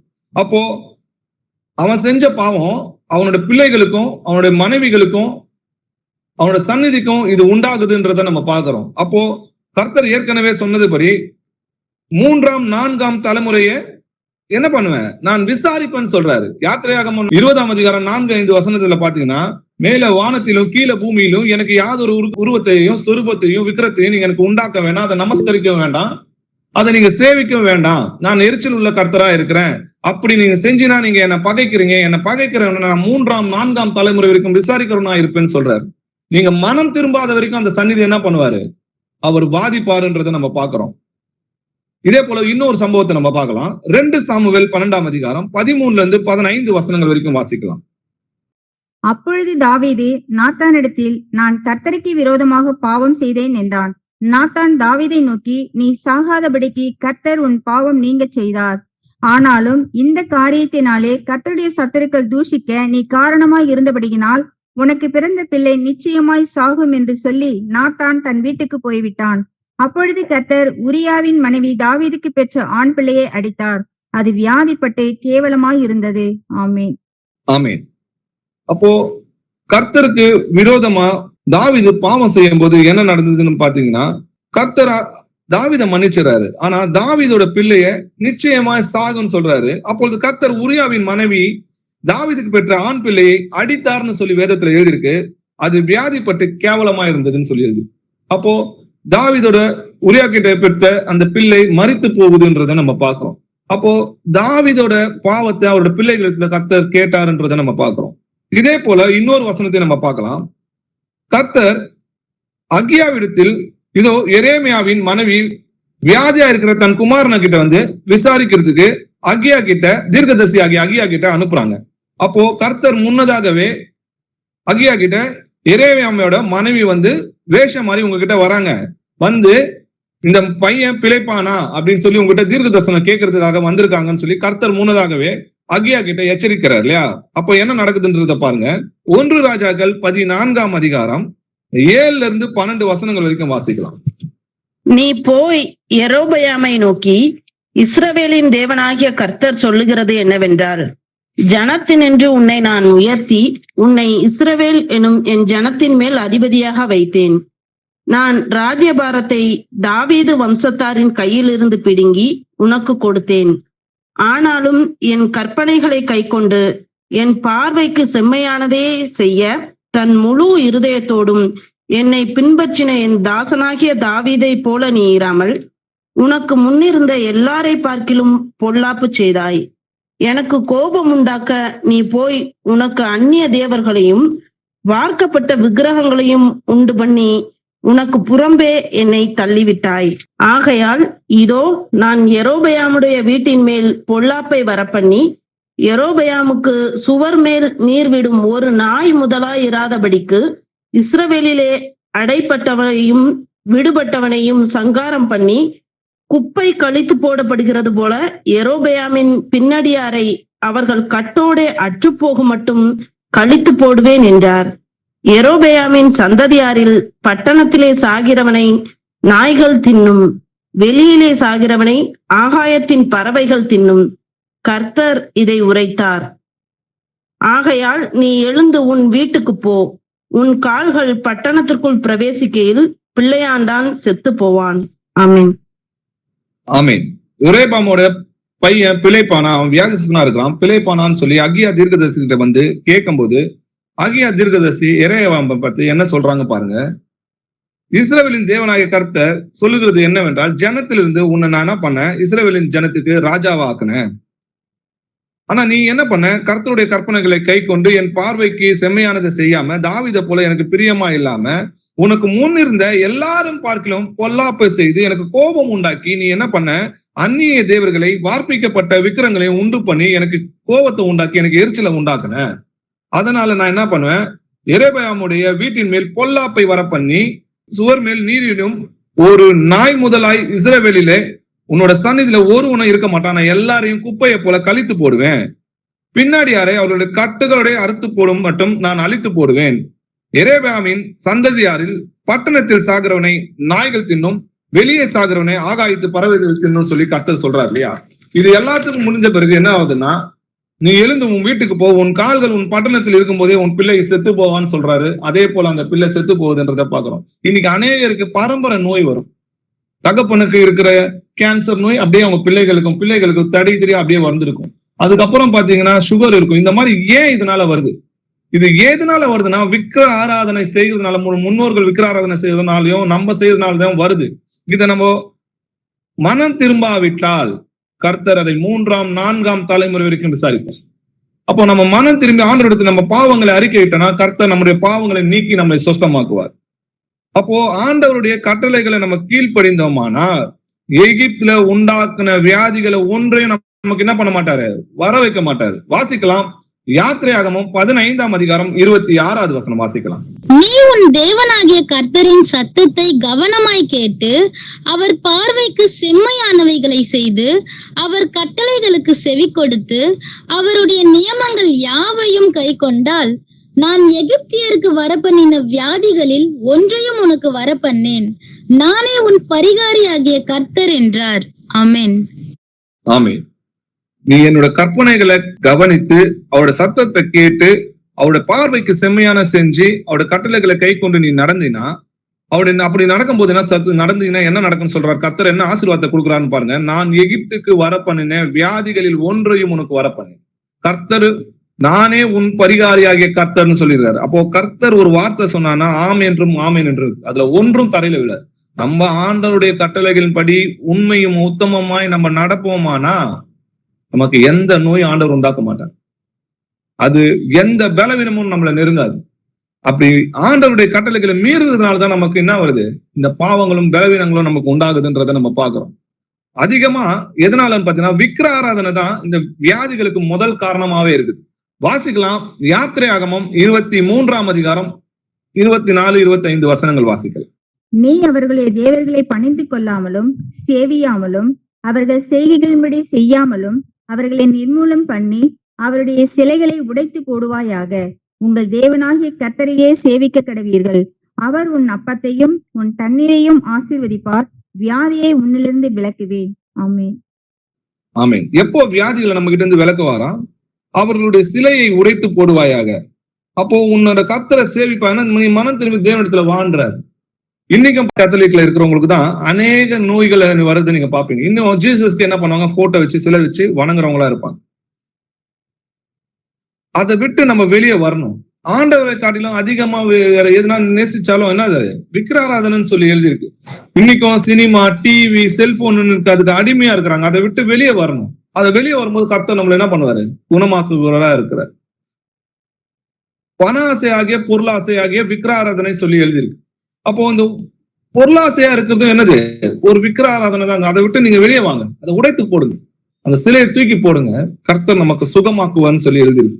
அப்போ எதெல்லாம் விக்கிர ஆராதனையா இருக்குதோ அது எல்லாத்தையும் விட்டு, எதெல்லாம் ஆண்டவருக்கு பிரியம் இல்லாம இருக்குதோ அதெல்லாமே விக்கிர ஆராதனை தான். அதெல்லாத்தையும் விட்டுட்டு நீங்க வெளியே வரும்போது ஆண்டவரிடத்துல மனம் திரும்பும் போது உங்கள் பாவங்கள் மன்னிக்கப்படும். மனம் திரும்புதல் தான் நமக்கு பாவங்களை நீக்கி நம்மளை சுத்தமாக்கும். நீங்கள் சுத்தமாகும்படிக்கு உங்கள் குற்றங்களை ஒருவருக்கு ஒருவர் அறிக்கையிட்டு ஒருவருக்காக ஒருவர் ஜெபம் பண்ணுங்கள். நீதிமான் செய்யும் ஊக்கமான வேண்டுதல் மிகவும் பலனுள்ளதா இருக்குதுன்னு சொல்லி எழுதியிருக்கு. அப்ப நீங்க ஸ்தோஸ்தம் அடையணும்னா என்ன சொல்லுது? யாக்கோப்பு 5ஆம் அதிகாரம் 16வது வசனம் சொல்லுது, நீங்கள் ஸ்தோஸ்தம் அடையும்படிக்கு உங்கள் குற்றங்களை ஒருவருக்கு ஒருவர் அறிக்கையிடுங்க. நான் பாவி, என் கர்த்தர் நீதிபரர்னு சொல்லுங்க. இந்த நோயை எனக்கு கொடுத்த கர்த்தர் நீதிபரர், நீதியா என்னை நியாயம் தீர்த்தார், இன்னமும் அவரிடத்தில் மகா இரக்கங்கள் இருக்கு, நான் பிழைத்திருக்கிறேன், என்னை மன்னிக்க வல்லவரா இருக்கிறார் சொல்லி உங்கள் பாவங்களை உங்கள் தேவனிடத்திலும் சுத்தி இருக்கிறவங்களுக்கிட்டும் அறிக்கை பண்ணி கர்த்தர் நீதிபரர்னு சொல்லுங்க. அந்த பாவத்தை விட்டு வெளியே வாங்க, கர்த்தர் உங்களை குணமாக்குவார். நம்முடைய பாவங்களை நாம் அறிக்கையிட்டால் பாவங்களை நமக்கு மன்னித்து எல்லா அநியாயத்தையும் நீக்கி நம்மை சுத்திகரிப்பதற்கு அவர் உண்மையும் நீதி உள்ளவராய் இருக்கிறார்னு சொல்லிடுது. நொறுகுண்ட இருதயங்களை அவர் என்ன பண்றாராம்? குணமாக்குகிறார். அவர்களுடைய காயங்களை கட்டுகிறார்னு சொல்லி எழுதியிருக்கு. நம்ம நொறுங்கணும், நான் பாவின்னு சொல்லி நம்மளை தாழ்த்தணும். கர்த்தர் நீதிபரர், எனக்கு நீதியாய் நியாயம் செய்தார்னு சொல்லி நம்ம குற்றங்களை அறிக்கையிடும் போது கர்த்தர் நம்முடைய நோய்களிலிருந்து நம்மளை குணமாக்குகிறார் என்றதை நம்ம பார்க்கிறோம். இயேசு கிறிஸ்துவோட தழும்புகளா நம்ம ஏற்கனவே குணமானோம்னு சொல்லி எழுதியிருக்கு. வாசிக்கலாம். 1 பேதுரு 2ஆம் அதிகாரம் 24வது வசனம் வாசிக்கலாம். நாம் பாவங்களுக்கு செத்து நீதிக்கு பிழைத்திருக்கும்படிக்கு அவர்தாமே தமது சரீரத்திலே நம்முடைய பாவங்களை சிலுவையின் மேல் சுமந்தார், அவருடைய தழும்புகளால் குணமானீர்கள். ஆமென். ஆமென். நாம் பாவங்களுக்கு செத்து நீதிக்கு பிழைத்திருக்கும்படி அவர் தாமே தமது சரீரத்தினாலே நம்முடைய பாவங்களை சிலுவையின் மேல் சுமந்தார், அவருடைய தழும்புகளால் நம்ம குணமானீர்கள் சொல்லி பாஸ்ட் டென்ஸ்ல எழுதியிருக்கு. அதாவது நம்ம ஏற்கனவே குணமாக்கப்பட்டோம். அப்ப நம்ம விசுவாசிக்கணும், வசனத்தை விசுவாசிக்கணும். கர்த்தர் நம்முடைய பாவங்களை சுமந்தார்னு எழுதியிருக்கு. படிச்சீங்க இல்லையா? இதே இன்னொரு வசனம், ஜோடி வசனம் பார்க்கலாம். அவர் எதை சுமந்தார்னு எழுதியிருக்கின்றத பாருங்க. மத்தேயு 8ஆம் அதிகாரம் 17வது வசனம் வாசிக்கலாம். அவர் தாமே நம்முடைய பலவீனங்களை ஏற்றுக்கொண்டு நம்முடைய நோய்களை சுமந்தார் என்று ஏசாயா தீர்க்கதரிசியினால் உரைக்கப்பட்டது நிறைவேறும்படி இப்படி நடந்தது. ஆமென். ஆமென். அப்போ கர்த்தர் என்னது? நம்முடைய பலவீனங்களை ஏற்றுக்கொண்டு நம்முடைய நோய்களை சுமந்தார்னு சொல்லி எழுதியிருக்கு. இதே இன்னொரு வசனம் நம்ம படிச்சோம், நம்முடைய பாவங்களை சுமந்தார்னு இருக்குது. அப்போ பாவத்தினாலதான் நோய்கள் வருது. அதை தான் என்ன பண்ணாரு? அவர் சிலுவையில நமக்காக அதை சுமந்தாருன்றதை நம்ம பார்க்கணும். கர்த்தர் நமக்கு பரிகாரின்னு சொல்லி பார்த்திருக்கோம் இல்லையா? ஏற்கனவே வாசிச்சோம் இல்லையா? நானே உன் பரிகாரியாகிய கர்த்தர்னு சொல்லி எழுதிருக்கு. கர்த்தர் நமக்காக, நம்முடைய பாவங்களுக்காக அவர் அடிக்கப்பட்டு சிலுவையில் அறையப்பட்டு நம்முடைய பாவங்களை நோய்களும் சிலுவையில சுமந்தார். இனி நம்ம நோயாளியா இருக்கிறதுக்கு ஆண்டவர் நம்மள விடல, அதுல இருந்து நம்மளை விடுதலாக்கி இருக்கிறார்னு சொல்லி எழுதிருக்கு. இன்னும் கேட்டீங்கன்னா நம்ம என்ன பண்ணணும்? புறப்பட்டு போய் அநேகருடைய நோய்களை நம்ம குணப்படுத்துறவங்களா இருக்கணும். கர்த்தர் நமக்கு சகல அதிகாரத்தையும் கொடுத்திருக்காரு. ஜெபத்தின் மூலமா சுகப்படுத்தணும். வாசிக்கலாம். யாக்கோப்பு 5ஆம் அதிகாரம் 14-15 வசனங்கள் வாசிக்கலாம். உங்களில் ஒருவன் வியாதிப்பட்டால் அவன் சபையின் மூப்பர்களை வரவழைப்பானாக. அவர்கள் கர்த்தருடைய நாமத்தினாலே அவனுக்கு எண்ணெய் பூசி அவனுக்காக ஜெபம் பண்ண கடவர்கள். அப்பொழுது விசுவாசம் உள்ள ஜெபம் பிணியாளியை ரட்சிக்கும். கர்த்தர் அவனை எழுப்புவார். அவன் பாவம் செய்தவன் ஆனால் அது அவனுக்கு மன்னிக்கப்படும். ஆமேன். ஆமேன். உங்களில் ஒருவன் வியாதிப்பட்டால் அவன் சபையின் மூப்பர்களை வரவழைப்பானாக. அவங்க என்ன பண்ணுமா? கர்த்தருடைய நாமத்தினாலே அவனுக்கு எண்ணெய் பூசி அவனுக்காக ஜெபம் பண்ண கடவர்கள். அப்பொழுது விசுவாசம் உள்ள ஜெபம் பிணியாளியை ரட்சிக்கும். நல்லா பாருங்க, விசுவாசம் நமக்கும் இருக்கணும், அந்த நோயாளிக்கும் இருக்கணும். ரெண்டுமே இருந்தாதான் நோய்கள் குணமாகும். அப்போ விசுவாசம் உள்ள ஜெபம் பிணியாளியை ரட்சிக்கும். கர்த்தர் அவனை எழுப்புவார். அவன் பாவம் செய்தவனானால் அது அவனுக்கு மன்னிக்கப்படும் சொல்லியது. அப்போ நம்ம விசுவாசிக்கணும். கர்த்தர் நமக்கு சகல அதிகாரமும் கொடுத்திருக்கார் இல்லையா? விசுவாசிகளால் நடக்கும் அடையாளங்கள் ஆவன: என் நாமத்தினாலே பிசாசுகளை துரத்துவார்கள், நவமான பாஷைகளை பேசுவார்கள், சர்ப்பங்களை எடுப்பார்கள், சாவுக்கு ஏதுவான யாதொன்றை குடித்தாலும் அது அவர்களை சேதப்படுத்தாது, வியாதியஸ்தர் மேல் கைகளை வைப்பார்கள், அப்பொழுது அவர்கள் சொஸ்தமாவார்கள் சொல்லி எழுது. அப்ப நம்ம விசுவாசிச்சோன்னா, அந்த வசனத்தை விசுவாசிச்சோன்னா நிச்சயமா கர்த்தர் இந்த வரங்களை நமக்கு கொடுக்கிறவரா இருக்கிறார். லூக்கா 10ஆம் அதிகாரம் 19வது வசனம் வாசிக்கலாம். இதோ சர்ப்பங்களையும் தேள்களையும் மிதிக்கவும் சத்ருவினுடைய சகல வல்லமையையும் மேற்கொள்ளவும் உங்களுக்கு அதிகாரம் கொடுக்கிறேன், ஒன்றும் உங்களை சேதப்படுத்த மாட்டாது. ஆமேன். ஆமேன். சகல அதிகாரத்தை நமக்கு கொடுக்கிறார், அது ஒன்றும் நம்மள சேதப்படுத்த மாட்டாதுன்னு சொல்லி எழுதிருக்கு இல்லையா? நான் செய்கிற கிரியையை என்னை விசுவாசிக்கிறவன் நான் செய்கிற கிரியை தானும் செய்வான், இவைகளை பார்க்கிலும் பெரிய கிரியையை செய்வான்னு சொல்லுகின்றது நம்ம எழுதியிருக்கிறத நம்ம பாக்குறோம். ஏசப்பாவை தொட்டவங்க எல்லாரும் சொஸ்தமானாங்கன்னு சொல்லி வசனம் நம்ம படிச்சிருக்கிறோம் இல்லையா? ஆனா அப்போஸ்தலர்கள் பாத்தீங்கன்னா பேதுரு நடந்து போகையில அவனுடைய நிழல் பட்டதுமே என்ன பண்ணாங்க? சொஸ்தமானாங்க. பவுல் என்ன பண்றாரு? பவுல் போகும்போது அவனுடைய சரீரத்தின் உருமாறுகளையும் கச்சைகளையும் கொண்டு வந்து வியாதிஸ்தர் மேல போடும்போது அவங்க சொஸ்தமானாங்கன்றத பாக்குறோம். இயேசு கிறிஸ்துவை தொட்டவங்க தான் சொஸ்தமானாங்க. ஆனா இயேசுவை விசுவசிக்கிறவங்கள பாத்தீங்கன்னா அதை காட்டிலும் அவங்க நிழல் பட்டே சொஸ்தமானாங்கன்றத பாக்குறோம். கர்த்தர் நமக்கு சகல அதிகாரத்தையும் கொடுத்திருக்கிறாரு. நோய்களை குணப்படுத்துறதுக்கான வல்லமையும் அதிகாரத்தை நம்ம கொடுத்திருக்காரு. நம்ம முதல்ல நம்ம விசுவாசிக்கணும். கர்த்தர் எனக்குள்ள இருக்கிறார், அவர் எனக்கு இந்த அதிகாரத்தை கொடுத்திருக்கிறார், அவர் நாமத்துக்கு வல்லமை உண்டு, அவருடைய நாமம் தான் பூரண சுகத்தை உங்களுக்கு உண்டாக்குதுன்றதை நம்ம விசுவாசிக்கணும். இது நம்மளால உண்டானது கிடையாது, இது தேவனுடைய நாமத்தின் வல்லமையினால் நடக்குதுன்றதை நம்ம புரிஞ்சுக்கணும். ஆண்டவருடைய வார்த்தையை சொல்லிதான் நம்ம குணப்படுத்தணும். அவங்களுக்கு சுவிசேஷம் சொல்லணும். சுவிசேஷம் சொல்லி சத்தியத்துக்கு கீழ்ப்படியும் போது அவங்களோட நோய்களை நம்மளால குணமாக்க முடியும். அதற்கான வசனங்களை பார்க்கலாம். சங்கீதம் 107 அதிகாரம் 20வது வசனம் வாசிக்கலாம். அவர் தமது வசனத்தை அனுப்பி அவர்களை குணமாக்கி அவர்களை அழிவுக்கு தப்புவிக்கிறார். ஆமென். ஆமென். அவர் தமது வசனத்தை அனுப்பிதான் என்ன பண்றாரு? அவர்களை குணமாக்குகிறார் என்றதை நம்ம பார்க்கிறோம். நீங்கள் என்னிலும் என் வார்த்தை உங்களிலும் நிலைத்திருந்தால் நீங்கள் கேட்டுக்கொள்கிறது எதுவோ அது உங்களுக்கு செய்யப்படும் சொல்லி எழுதிருக்கு. அப்ப ஆண்டவருடைய கட்டளையின்படி நம்ம உறுதியா அவருக்கு கீழ்ப்படிந்து நடப்போமானா நம்ம எதை கேட்கிறோமோ விசுவாசத்தோட அதை கர்த்தர் நமக்கு செய்வார்ன்றதை நம்ம பார்க்கிறோம். சுவிசேஷம் அறிவிச்சுதான் நம்ம என்ன பண்ணோம்? நோய்களை குணப்படுத்தணும். வாசிக்கலாம். மத்தேயு 9 அதிகாரம் 35வது வசனம் வாசிக்கலாம். பின்பு இயேசு சகல பட்டணங்களையும் கிராமங்களையும் சுற்றி நடந்து ஜெப ஆலயங்களில் உபதேசித்து ராஜ்யத்தின் சுவிசேஷத்தை பிரசங்கித்து ஜனங்களுக்கு உண்டாயிருந்த சகல வியாதிகளையும் சகல நோய்களையும் நீக்கி அவர்களை சுஸ்தமாக்கினார். ஆமென். ஆமென். மனம் திரும்புங்கள், தேவனுடைய ராஜ்யம் சமீபமா இருக்குன்னு சொல்லி பூமி அனைத்து இஸ்ரவேல் ஜனம் சுத்தியும் சுவிசேஷத்தை பிரசங்கித்து தான் என்ன பண்ணாரு? ஜனங்களோட சகல வியாதிகளையும் சகல நோக்கி அவர்களை சொஸ்தமாக்கினார்ன்றத பாக்குறோம். அதே போல 70 பேர் அனுப்புறாரு இல்லையா? அவர்களும் புறப்பட்டு போய் கிராமங்கள் தோறும் திரிந்து எங்கும் சுவிசேஷத்தை பிரசங்கித்து பிணியாளியை குணமாக்கினாங்கன்னு சொல்லி எழுதியிருக்கு. அப்போ சுவிசேஷத்தை சொல்லி அவங்க கர்த்தராகிய இயேசு கிறிஸ்து நாமத்தினால நம்ம அவங்களை குணமாக்கணும். எதனால அவங்க குணமாகறாங்கன்னு பாத்தீங்கன்னா உங்களாலேயோ என்னாலேயோ கிடையாது, நம்முடைய கர்த்தராகிய இயேசு கிறிஸ்து நாமத்தினாலதான் அவங்களுக்கு சுகம் உண்டாகுது.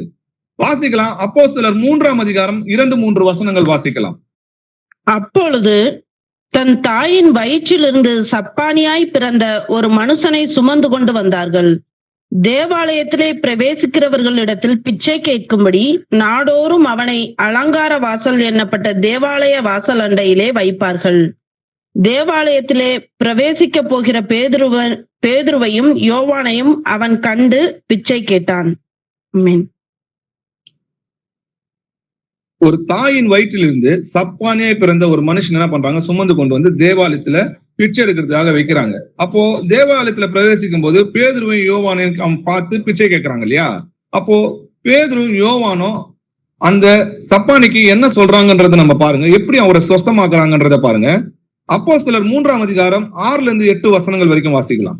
அப்பொழுது பேதுரு, வெள்ளியும் பொன்னும் என்னிடத்தில் இல்லை, என்னிடத்தில் உள்ளதை உனக்கு தருகிறேன். நசரேயனாகிய இயேசு கிறிஸ்துவின் நாமத்தினாலே நீ எழுந்து நட என்று சொல்லி வலது கையினால் அவனை பிடித்து தூக்கிவிட்டான். உடனே அவனுடைய கால்களும் கரடுகளும் பெலன் கொண்டது. அவன் குதித்தெழுந்து நின்று நடந்தான். நடந்து குதித்து தேவனை துதித்து கொண்டு அவர்களுடனே கூட தேவாலயத்திற்குள் பிரவேசித்தான். ஆமென். ஆமென். அப்போ பேதுருவும் யோவான் என்ன சொல்றாங்க? வெள்ளியும் பொண்ணும் என்கிட்ட இல்ல, என்னிடத்தில் இருக்கிறது உனக்கு தருவேன். அப்போ அவங்க கிட்ட என்ன இருந்துச்சுன்னு பாத்தீங்கன்னா அவங்க கர்த்தராகிய இயேசு கிறிஸ்துவின் நாமம் தரிக்கப்பட்டிருந்து அந்த கர்த்தராகிய இயேசு கிறிஸ்துவின் நசரனாகிய இயேசு கிறிஸ்துவின் நாமத்தினால நீ எழுந்து நடன்னு சொல்லும் போது அவங்க உடனே அவனுடைய கால்கள் பலன் பட்டு கரடுகளும் பலன் கொண்டு அவன் குதித்தெழுந்து நின்றான்றதை நம்ம பாக்குறோம். கர்த்தராகிய இயேசு கிறிஸ்து நாமம் அவனை குணமாக்கினதுன்றதை நம்ம பாக்குறோம். அப்போ பரிசேயரும் சதிசேயரும் பிரதான ஆசாரியரும் நீ எந்த நாமத்தினால எந்த வல்லமையினால இதை செஞ்சேன்னு சொல்லி யோவானையும் பேதுருவையும் விசாரிக்கிறாங்க. அதுக்கு யோவானும் பேதுருவும் சொல்ற பதில பாருங்களேன். அப்போஸ்தலர் 4 அதிகாரம் 7-10 வசனங்கள் வரைக்கும் வாசிக்கலாம். அவர்களை நடுவே நிறுத்தி, நீங்கள் எந்த வல்லமினாலே எந்த நாமத்தினாலே இதை செய்தீர்கள் என்று கேட்டார்கள். அப்பொழுது பேதுரு பரிசுத்த ஆவியினாலே நிறைந்து அவர்களை நோக்கி, ஜனத்தின் அதிகாரிகளே, இஸ்ரவேலின் மூப்பர்களே, பிணியாளியாய் இருந்த இந்த மனுஷனுக்கு செய்யப்பட்ட உபகாரத்தை குறித்து எதனாலே இவன் ஆரோக்கியமானான் என்று நீங்கள் என்று எங்களிடத்தில் விசாரித்து கேட்டால், உங்களால் சிலுவையில் அறையப்பட்டவரும் தேவனால் மரித்தோரிலிருந்து எழுப்பப்பட்டவருமாய் இருக்கிற நசரனாகிய இயேசு கிறிஸ்துவின் நாமத்தினாலேயே இவன் உங்களுக்கு முன்பாக சொஸ்தமாய் நிற்கிறான் என்று உங்கள் எல்லாருக்கும், இஸ்ரவேல் ஜனங்கள் எல்லாருக்கும் தெரிந்திருக்க கடவுது. ஆமென். ஆமென். நீங்கள் எந்த வல்லமையினால எந்த நாமத்தினால இதை செய்தீர்கள்னு கேக்குறாங்க. அப்ப இந்த வல்லமையும் இந்த நாமமும் உங்களுக்கு எதுல இருந்து வந்ததுன்னு கேட்கும்போது அவங்க கேட்கறாங்க, இந்த சப்பானி இன்னைக்கு எழுந்து நிக்கிறானா, அதுக்கு எங்களோட வல்லமை கிடையாது, எங்களோட இது பலனும் கிடையாது. உங்களால் சிறுவையில் அறையப்பட்டவரும் தேவனால் மரித்தொழுந்து எழுப்பப்பட்டவருமாய் இருக்கிற நசரனாகிய இயேசு கிறிஸ்துவின் நாமத்தினாலே இவன் உங்களுக்கு முன்பாக சொஸ்தமாய் நிற்கிறான் என்று உங்கள் எல்லோருக்கும் முன்னாக தெரிந்திருக்க கடவுள். அதே இயேசு கிறிஸ்துவின் நாமம் தான் உங்களுக்கும் எனக்கும் தரிக்கப்பட்டிருக்குது. அதே அதிகாரத்தை கர்த்தர் நம்ம கொடுத்திருக்கிறார். முதல்ல நம்ம விசுவாசிக்கணும். அந்த நாமத்தை பயன்படுத்துக்கான முழு அதிகாரத்தையும் வல்லமையும் ஆண்டவர் நமக்கு கொடுத்திருக்கிறாரு. அதனால என்னால அவரோட நாமத்தினால இதை எனக்கு செய்ய முடியும். ஏன்னா குணமாக்குறது நீங்களும் நானும் கிடையாது, கர்த்தராகிய இயேசு கிறிஸ்து குணமாக்குறாரு. வாசிக்கலாம். அப்போஸ்தலர் 9ஆம் அதிகாரம் 34வது வசனம் வாசிக்கலாம். பேதுரு அவனை பார்த்து, ஐனேயாவே, இயேசு கிறிஸ்து உன்னை குணமாக்குகிறார், நீ எழுந்து உன் படுக்கையை நீயே போட்டுக்கொள் என்றான். உடனே அவன் எழுந்திருந்தான். ஆமென். யார் குணமாக்குறாருன்னு சொல்லி எழுதிருக்கு? இயேசு கிறிஸ்து உன்னை குணமாக்குகிறார். இப்போ எந்த நோயை யார் வல்லமையில இருந்து விடுதலை ஆக்கினாலும் அங்க விடுதலை யார் கொடுக்குறா? நம்முடைய கர்த்தராகிய இயேசு கிறிஸ்து கொடுக்குறாருன்றதை நம்ம பாக்குறோம். அந்த நாமத்தை பயன்படுத்துறதுக்கான அதிகாரத்தையும் வல்லமையும் ஆண்டவர் நமக்கு கொடுத்திருக்கிறாருன்னு முதல்ல விசுவாசிக்கணும். அந்த விசுவாசத்தோட அந்த அதிகாரத்தோட நம்ம நோய்களை குணமாக்குறதுக்கு கர்த்தர் என்ன பண்றாரு? அந்த அதிகாரத்தை கொடுத்திருக்கிறாரு. நம்ம அதை பயன்படுத்தணும். நம்ம ஆவி அவித்து போடாதீங்கன்னு சொல்லி எழுதிருக்கு. நம்ம அனல் உள்ளவங்களா இருக்கணும். முதல்ல நம்மளுக்குள்ள அந்த விசுவாசம் இருக்கணும். அதே போல விசுவாசம் இருக்கிறவங்களுக்கு அந்த நோய் அந்த நாமத்தினால என்னால குணமாக்குவார், கர்த்தர் என்ன குணமாக்குவார்னு அந்த பிணையாளியும் என்ன பண்ணணும்? விசுவாசிக்கணும். அந்த பிணையாளி அந்த விசுவாசிச்சால்தான் இந்த நோய்கள் குணமாகும். லூக்கா 9ஆம் அதிகாரம் 11வது வசனம் வாசிக்கலாம். ஜனங்கள் அதை அறிந்து அவர் பின்னே போனார்கள். அவர்களை அவர் ஏற்றுக்கொண்டு தேவனுடைய ராஜ்யத்தை குறித்து அவர்களுடனே பேசி சொஸ்தமடைய வேண்டும் என்றிருந்தவர்களை சொஸ்தப்படுத்தினார். ஆமென். ஆமென். அப்போ சொஸ்தமடைய வேண்டும் இருந்தவங்களை சொஸ்தமாக்கினார்னா விசுவாசித்தவர்களை என்ன பண்ணாரு? கர்த்தர் சொஸ்தமாக்கினார்ன்றதை நம்ம பாக்குறோம். மத்தேயு 9ஆம் அதிகாரம் 28, 29 வசனங்கள் வாசிக்கலாம். அவர் வீட்டிற்கு வந்த பின்பு அந்த குருடர் அவரிடத்தில் வந்தார்கள். இயேசு அவர்களை நோக்கி, இதை செய்ய எனக்கு வல்லமை உண்டென்று விசுவாசிக்கிறீர்களா என்று கேட்டார். அதற்கு அவர்கள், ஆம், விசுவாசிக்கிறோம் ஆண்டவரே என்றார்கள். அப்பொழுது அவருடைய கண்களை அவர் தொட்டு, உங்கள் விசுவாசத்தின்படி உங்களுக்கு ஆக கடவுது என்றார். ஆமென். ஆமென். அப்ப அந்த குருடர்களை பார்த்து கர்த்தர் கேட்கிறத பாருங்களேன். இதை செய்ய எனக்கு வல்லமை உண்டு என்று விசுவாசிக்கிறீர்களா? அதேதான் இன்னைக்கு ஆண்டவர் நம்மளை பார்த்து கேட்கிறார்.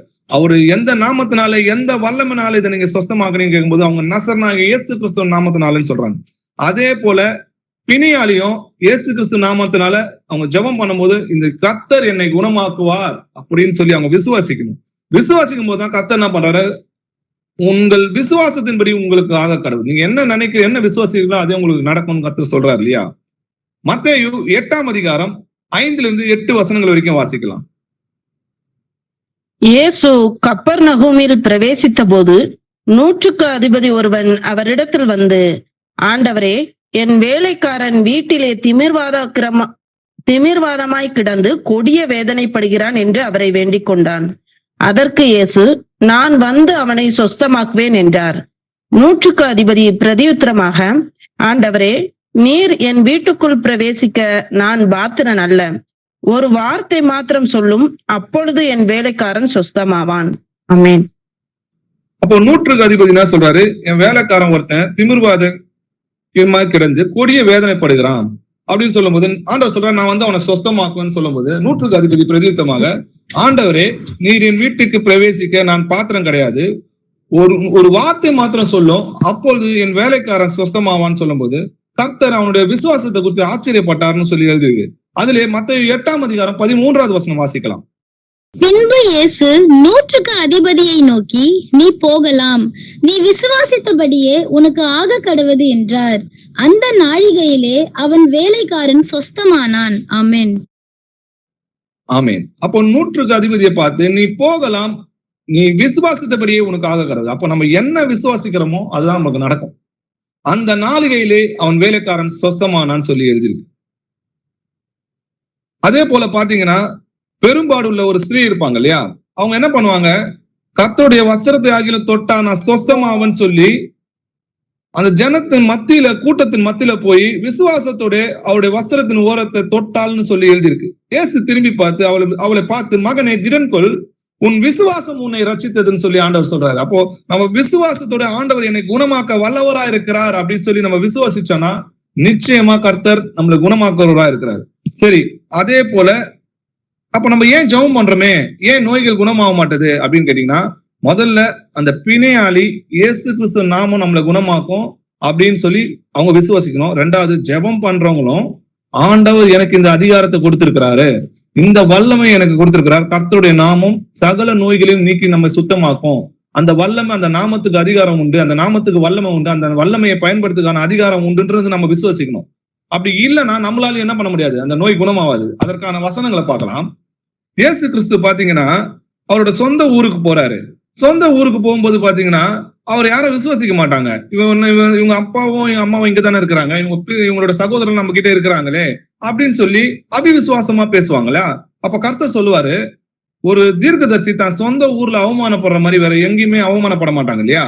அப்போ என்ன நடக்குதுன்னு பாத்தீங்கன்னா, மத்தேயு 13ஆம் அதிகாரம் 58வது வசனம் வாசிக்கலாம். அவர்களுடைய அவிசுவாசத்து நிமித்தம் அவர் அங்கே அநேக அற்புதங்களை செய்யவில்லை. ஆமென். ஆமென். அவங்களோட அவிசுவாசத்தை நிமித்தம் அவர் அங்கே அநேக அற்புதங்கள் செய்யவில்லைன்னு பாக்குறோம் இல்லையா. இதே நீங்க வேற ஒரு ஜோடி வசனத்துல பாத்தீங்கன்னா, அவரால் அதிக அற்புதங்களை செய்ய கூடாமல் போயிட்டுன்னு எழுதியிருக்கும். அவங்க அவிசுவாசியா இருந்ததுனால அவரால் அதிக அற்புதங்களை செய்ய கூடாமல் போயிட்டுன்னு சொல்லி எழுதிருக்கு. ஏன்னா அவங்க விசுவாசிக்கல. தேவன் இயேசு கிறிஸ்துவால இந்த நோய்களை குணமாக்கும் என்று விசுவாசம் அவங்களுக்கு இல்லாதனால ஆண்டவராலே அவங்களை சுகப்படுத்த முடியாம போகுது. இதே பாத்தீங்கன்னா நமக்கும் அந்த விசுவாசம் இருக்கணும். நமக்கு அந்த விசுவாசம் இல்லைன்னா நம்மளால என்ன பண்ண முடியாது, அந்த நோய்களை அவங்க குணப்படுத்த நம்மளால முடியாது. அதற்கான வசனங்களை பார்க்கலாம். மத்தேயு 17ஆம் அதிகாரம் 15 - 20 வசனங்கள் வரைக்கும் வாசிக்கலாம். ஆண்டவரே, என் மகனுக்கு இரங்கும், அவன் சந்திரரோகியாய் கொடிய வேதனைப்படுகிறான், அடிக்கடி தீயிலும் அடிக்கடி ஜலத்திலும் விழுகிறான். அவனை உம்முடைய சீசர்களிடத்தில் கொண்டு வந்தேன், அவனை சொஸ்தமாக்க அவர்களால் கூடாமற் போயிற்று என்றான். இயேசு பிரதியுத்தரமாக, விசுவாசம் இல்லாத மாறுபாடுள்ள சந்ததியே, எதுவரைக்கும் நான் உங்களோடு இருப்பேன், எதுவரைக்கும் உங்களிடத்தில் பொறுமையாய் இருப்பேன், அவனை என்னிடத்தில் கொண்டு வாருங்கள் என்றார். இயேசு பிசாசை அதட்டினார். உடனே அது அவனை விட்டு புறப்பட்டது. அந்நேரமே அந்த இளைஞன் சொஸ்தமானான். அப்பொழுது சீசர்கள் இயேசுவினிடத்தில் தனித்து வந்து, அதை துரத்திவிட எங்களால் ஏன் கூடாமற் போயிற்று என்று கேட்டார்கள். அதற்கு இயேசு, உங்கள் அவிசுவாசத்தினாலேதான். கடுகு விதை அளவு விசுவாசம் உங்களுக்கு இருந்தால் நீங்கள் இந்த மலையை பார்த்து இவ்விடம் விட்டு அப்புறம் போ என்று சொல்ல அது அப்புறம் போம். உங்களால் கூடாத காரியம் ஒன்றும் இராது என்று மெய்யாகவே உங்களுக்கு சொல்லுகிறேன். ஆமென். ஆமென். சந்திரயோகி யாய் ஒரு கொடிய வேதனைப்படுகிறான்றத பாக்குறோம். அது வலிப்பு நோயின்றதை நம்ம ஏற்கனவே பார்த்தோம். அவன் என்ன பண்றான், அடிக்கடி தீயிலும் ஜலத்திலும் விழுந்து போறதுனால சீசர் இடத்துல கொண்டு வராங்க. அவனை சொஸ்தமாக்க அவங்களால கூடாம போயிடுச்சு. ஏன் அவங்களால கூடாம போயிடுச்சு? ஆண்டவர் தான் அவங்களுக்கு அதிகாரத்தை கொடுத்திருக்காரு, இந்த வல்லமையை கொடுத்திருக்காரு, ஏன் அவங்களால கூடாம போயிடுச்சு? நம்ம அப்ப இயேசு கிறிஸ்து கிட்ட சொல்றாங்க, இது மாதிரி நான் கூட்டு வந்து உங்க சீஷரால அதை குணமாக்க முடியாம போயிடுச்சுன்னு சொல்லும் போது இயேசு பிரதியுத்தமாக அப்போஸ்தலர்களை பார்த்து சொல்றாரு, விசுவாசம் இல்லாத மாறுபாடு உள்ள சந்நிதியே, எது வரைக்கும் நான் உங்க கூட இருப்பேன். உனக்கு ஏன் விசுவாசம் இல்ல உன்னால குணப்படுத்துறதுக்கு? உனக்கு தான் நான் அந்த அதிகாரத்தை கொடுத்துருந்தேனே அப்படின்றாரு. அப்போ ஆண்டவர் அதுக்கப்புறம் அந்த பிசாசை அதட்டுறாரு, அவன் சொஸ்தமாகறான்றதை பாக்குறோம். அதுக்கப்புறம் ஸ்ரீஷர் என்ன பண்றாங்க, ஏசாப்பா கிட்ட வந்து தனித்து வந்து, இதை துரத்தி விட எங்களால் ஏன் கூடாம போயிடுச்சு அப்படின்னு அவங்க கேட்கறாங்க. அதற்கு இயேசு சொல்றாரு, உங்கள் அவிசுவாசத்தினாலதான். எதனால முடியல? உங்களுடைய அவிசுவாசத்தினாலதான். கடுகளவு விசுவாசம் உங்களுக்கு இருந்தால், அதாவது ஆபிரகாம் போல உங்களுக்கு விசுவாசம் இருந்துச்சுன்னா இந்த மலையை பார்த்து பேர்ந்து போனா அது பேர்ந்து போயிருக்குமே. உங்களுக்கு விசுவாசம், அவிசுவாசத்தோட நீங்க அதை செஞ்சதுனாலதான் உங்களால முடியாம போச்சு அப்படின்னு சொல்றாரு. அப்போ அவிசுவாசம் ஜெபிக்கிறவங்களுக்கும் இருக்கக்கூடாது, அந்த பிணையாளிக்கும் இருக்கக்கூடாது. இருவரும் ஒருமித்து கர்த்தர் இந்த நோயை குணமாக்க வல்லமை நமக்கு கொடுத்திருக்கிறாருன்னு சொல்லி அந்த வல்லமைத்தின் அதிகாரத்தோட அந்த பிணையாளிக்கு நம்ம கைகள் வச்சு ஜெபம் பண்ணணும். அந்த பிணையாளியும் கர்த்தருடைய இயேசு கிறிஸ்துவோட நாமம் என்னை சகல பாவங்களை நீக்கி என்னை சொஸ்தமாக்குன்னு சொல்லி அவங்க பாவங்களை அறிக்கிடும் போது கர்த்தர் அவங்களை குணமாக்குறாருன்றதை பாக்குறோம். ஏழைகளுக்கு உதவுவதன் மூலமா நம்ம நோய்களை குணப்படுத்த முடியும். வாசிக்கலாம். சங்கீதம் 41 அதிகாரம் 1-4 வசனங்கள் வரைக்கும் வாசிக்கலாம். சிறுமைப்பட்டவன் மேல் சிந்தையுள்ளவன் பாக்கியவான். தீங்கு நாளில் கர்த்தர் அவனை விடுவிப்பார். கர்த்தர் அவனை பாதுகாத்து அவனை உயிரோடே வைப்பார். பூமியில் அவன் பாக்கியவானாய் இருப்பான். அவன் சத்துருக்களின் இஷ்டத்திற்கு நீர் அவனை ஒப்புக்கொடீர். படுக்கையின் மேல் வியாதியாய் கிடக்கிற அவனை கர்த்தர் தாங்குவார். அவனுடைய வியாதியிலே அவன் படுக்கை முழுவதையும் மாற்றி போடுவீர். கர்த்தாவே, என் மேல் இரக்கமாயிரும். உமக்கு விரோதமாய் பாவம் செய்தேன். என் ஆத்துமாவை குணமாக்கும் என்று நான் சொன்னேன். ஆமென். ஆமென். சிறுமைப்பட்டவன் மேல் சிந்தையுள்ளவன் பாக்கியவான். தீங்கு நாளில் கர்த்தர் அவனை விடுவிப்பார்னு சொல்லி எழுதிருக்கு. அவன் கர்த்தரை பார்த்து கர்த்தர் அவனை உயிரோடு வைப்பார். பூமியின் அவன் மேல் பாக்கியவானா இருப்பான். அவன் சத்துருக்களில் இருந்து இஷ்டத்திலிருந்து அவன் ஒப்பு கொடுக்க மாட்டாருன்றதை பாக்குறோம். 3வது வசனம் பாத்தீங்கன்னா, படுக்கையின் மேல் வியாதியாய் கிடைக்கிற அவனை கர்த்தர் தாங்குவார்னு பாக்குறோம். அவனுடைய வியாதிகளிலே அவன் படுக்கை முழுவதையும் மாற்றி போடுவார். கர்த்தர் அவனுக்கு இறங்குவார்ன்றதை நம்ம பாக்குறோம். அப்போ ஒருத்தர் வியாதியா இருக்கிறாங்கன்னா முதல்ல என்ன பண்ணணும்? தன்னுடைய பாவங்களை அறிக்கையிடணும். நான் இந்த மாதிரி பாவத்தை அறிக்கையிட்டு அந்த பாவத்துல இருந்து நம்ம என்ன பண்ணணும்? விடுதலை ஆகணும். ஏழைகளுக்கும் திக்கற்ற பிள்ளைகளுக்கும் நம்ம என்ன பண்ணணும்? நம்மளால முடிஞ்சது அவங்க மேல பிரியமா இருக்கணும். அவங்களுக்கு படுகிற உபத்திரத்துல அவங்களுக்கு உதவி செய்யணும். சிறுமைப்பட்டவன் மேல நம்ம சிந்தையா இருக்கணும். அப்போ கர்த்தர் என்ன பண்ணுவாரு? நம்முடைய பாவங்களை மன்னித்து நம்மளோட அக்கிரமங்களை நீக்கி நம்மளை குணமாக்குவார்ன்றதை நம்ம பாக்குறோம். எரேமியா 22 அதிகாரம் 16வது வசனம் வாசிக்கலாம். அவன் சிறுமையும் எளிமையும் ஆனவருடைய நியாயத்தை விசாரித்தான். அப்பொழுது சுகமாய் வாழ்ந்தான். அப்படி செய்வதல்லவோ என்னை அறிகிற அறிவு என்று கர்த்தர் சொல்லுகிறார். ஆமீன். ஆமீன். நம்ம சுகமா வாழணும்னா என்ன பண்ணுமா? அவன் எளிமையும் சிறுமையும் எளிமையானவனுடைய நியாயத்தை விசாரித்தான். அப்பொழுது சுகமாய் வாழ்ந்தான். அப்போ ஏழைகளையும் திக்கற்ற பிள்ளைகளையும் நம்ம விசாரிக்கிறதுனால நம்ம என்ன பண்ண முடியும்? நோய்கள் இருந்து நம்ம விடுபட்டு சுகமாய் நம்ம வாழ முடியும்.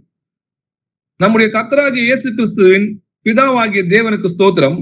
அவர் கிறிஸ்துக்குள் உன்னதங்களில் ஆவிக்குரிய சகல ஆசீர்வாதத்தினால் நம்மளை ஆசீர்வதித்திருக்கிறார்னு சொல்லி வேதவசனம் சொல்லுது.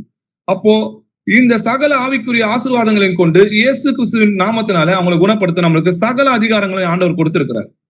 அப்போ இன்னைக்கு ஆண்டவர் முதல்ல கர்த்தராகி இயேசு கிறிஸ்து நமக்குள்ள இருக்கிறாரு. அவருடைய நாமம் நமக்கு தரிக்கப்பட்டிருக்குது. அந்த நாமத்தின் அதிகாரத்தை பயன்படுத்துறதுக்கான வல்லமையும் அதிகாரத்தையும் ஆண்டவர் நமக்கு கொடுத்திருக்கிறாருன்னு முதல்ல நம்ம விசுவாசிக்கணும். புறப்பட்டு போய் சுவிசேஷம் அறிவிக்கணும். சுவிசேஷம் அறிவிச்சு இயேசு கிறிஸ்துவை கர்த்தர் என்று அறிவித்து அவருடைய நாமத்துல ஞானஸ்தானம் எடுங்க. உங்க பாவங்களுக்கு அறிக்கை இடுங்க. நீங்கள் மனம் திரும்பி ஒவ்வொருவரும் பாவம் மன்னிப்புக்கு என்று இயேசு கிறிஸ்து நாமத்தினால் ஞானஸ்தானம் பெற்றுக் கொள்ளுங்கள்.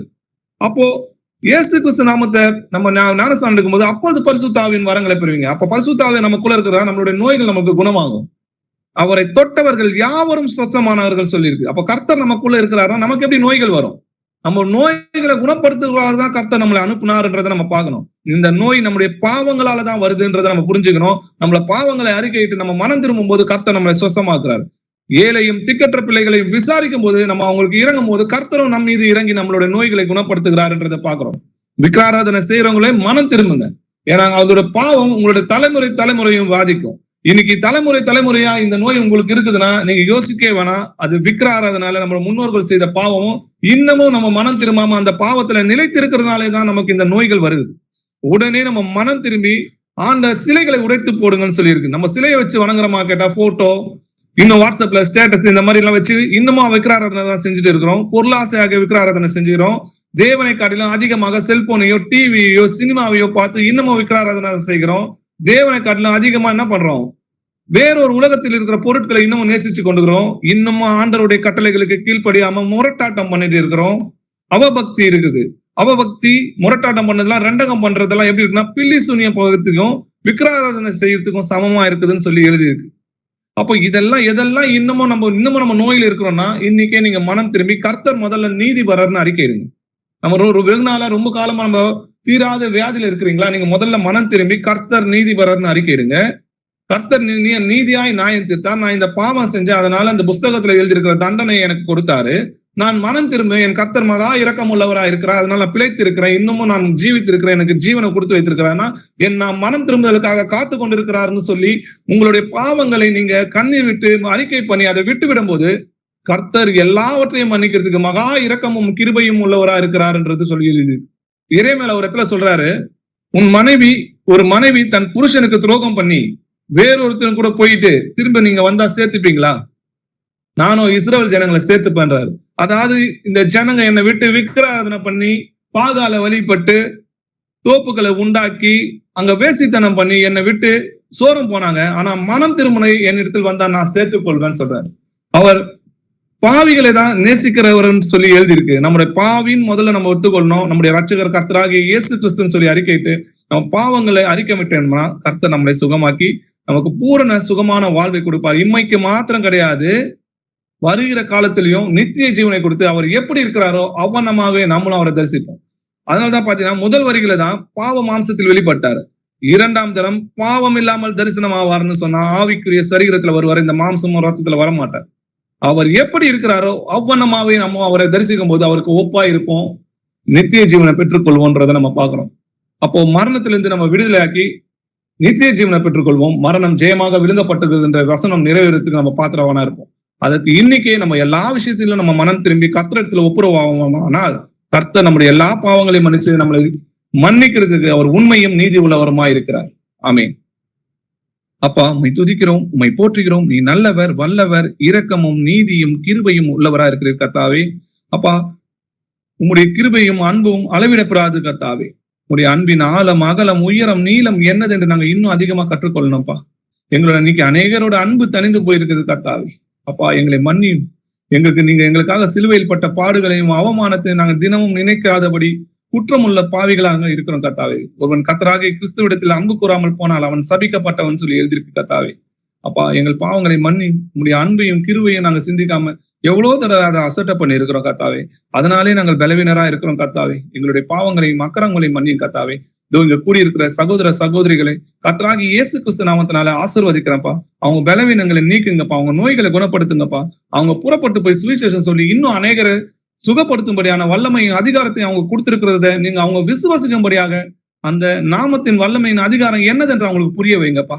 அப்பா, உங்களுடைய நாமத்துக்கு சகல வல்லமையும் உண்டு கர்த்தாவே. உமது நாமத்துக்கு பேய்கள் ஓடும், உமது நாமத்துக்கு நோய்கள் குணமாகும், உமது நாமத்தினால எல்லா அற்புதங்களும் அதிசயமும் உமது வல்லமை உள்ள நாமத்துக்கு நடக்குது. அந்த நாமம் எங்களுக்கு தரிக்கப்பட்டது.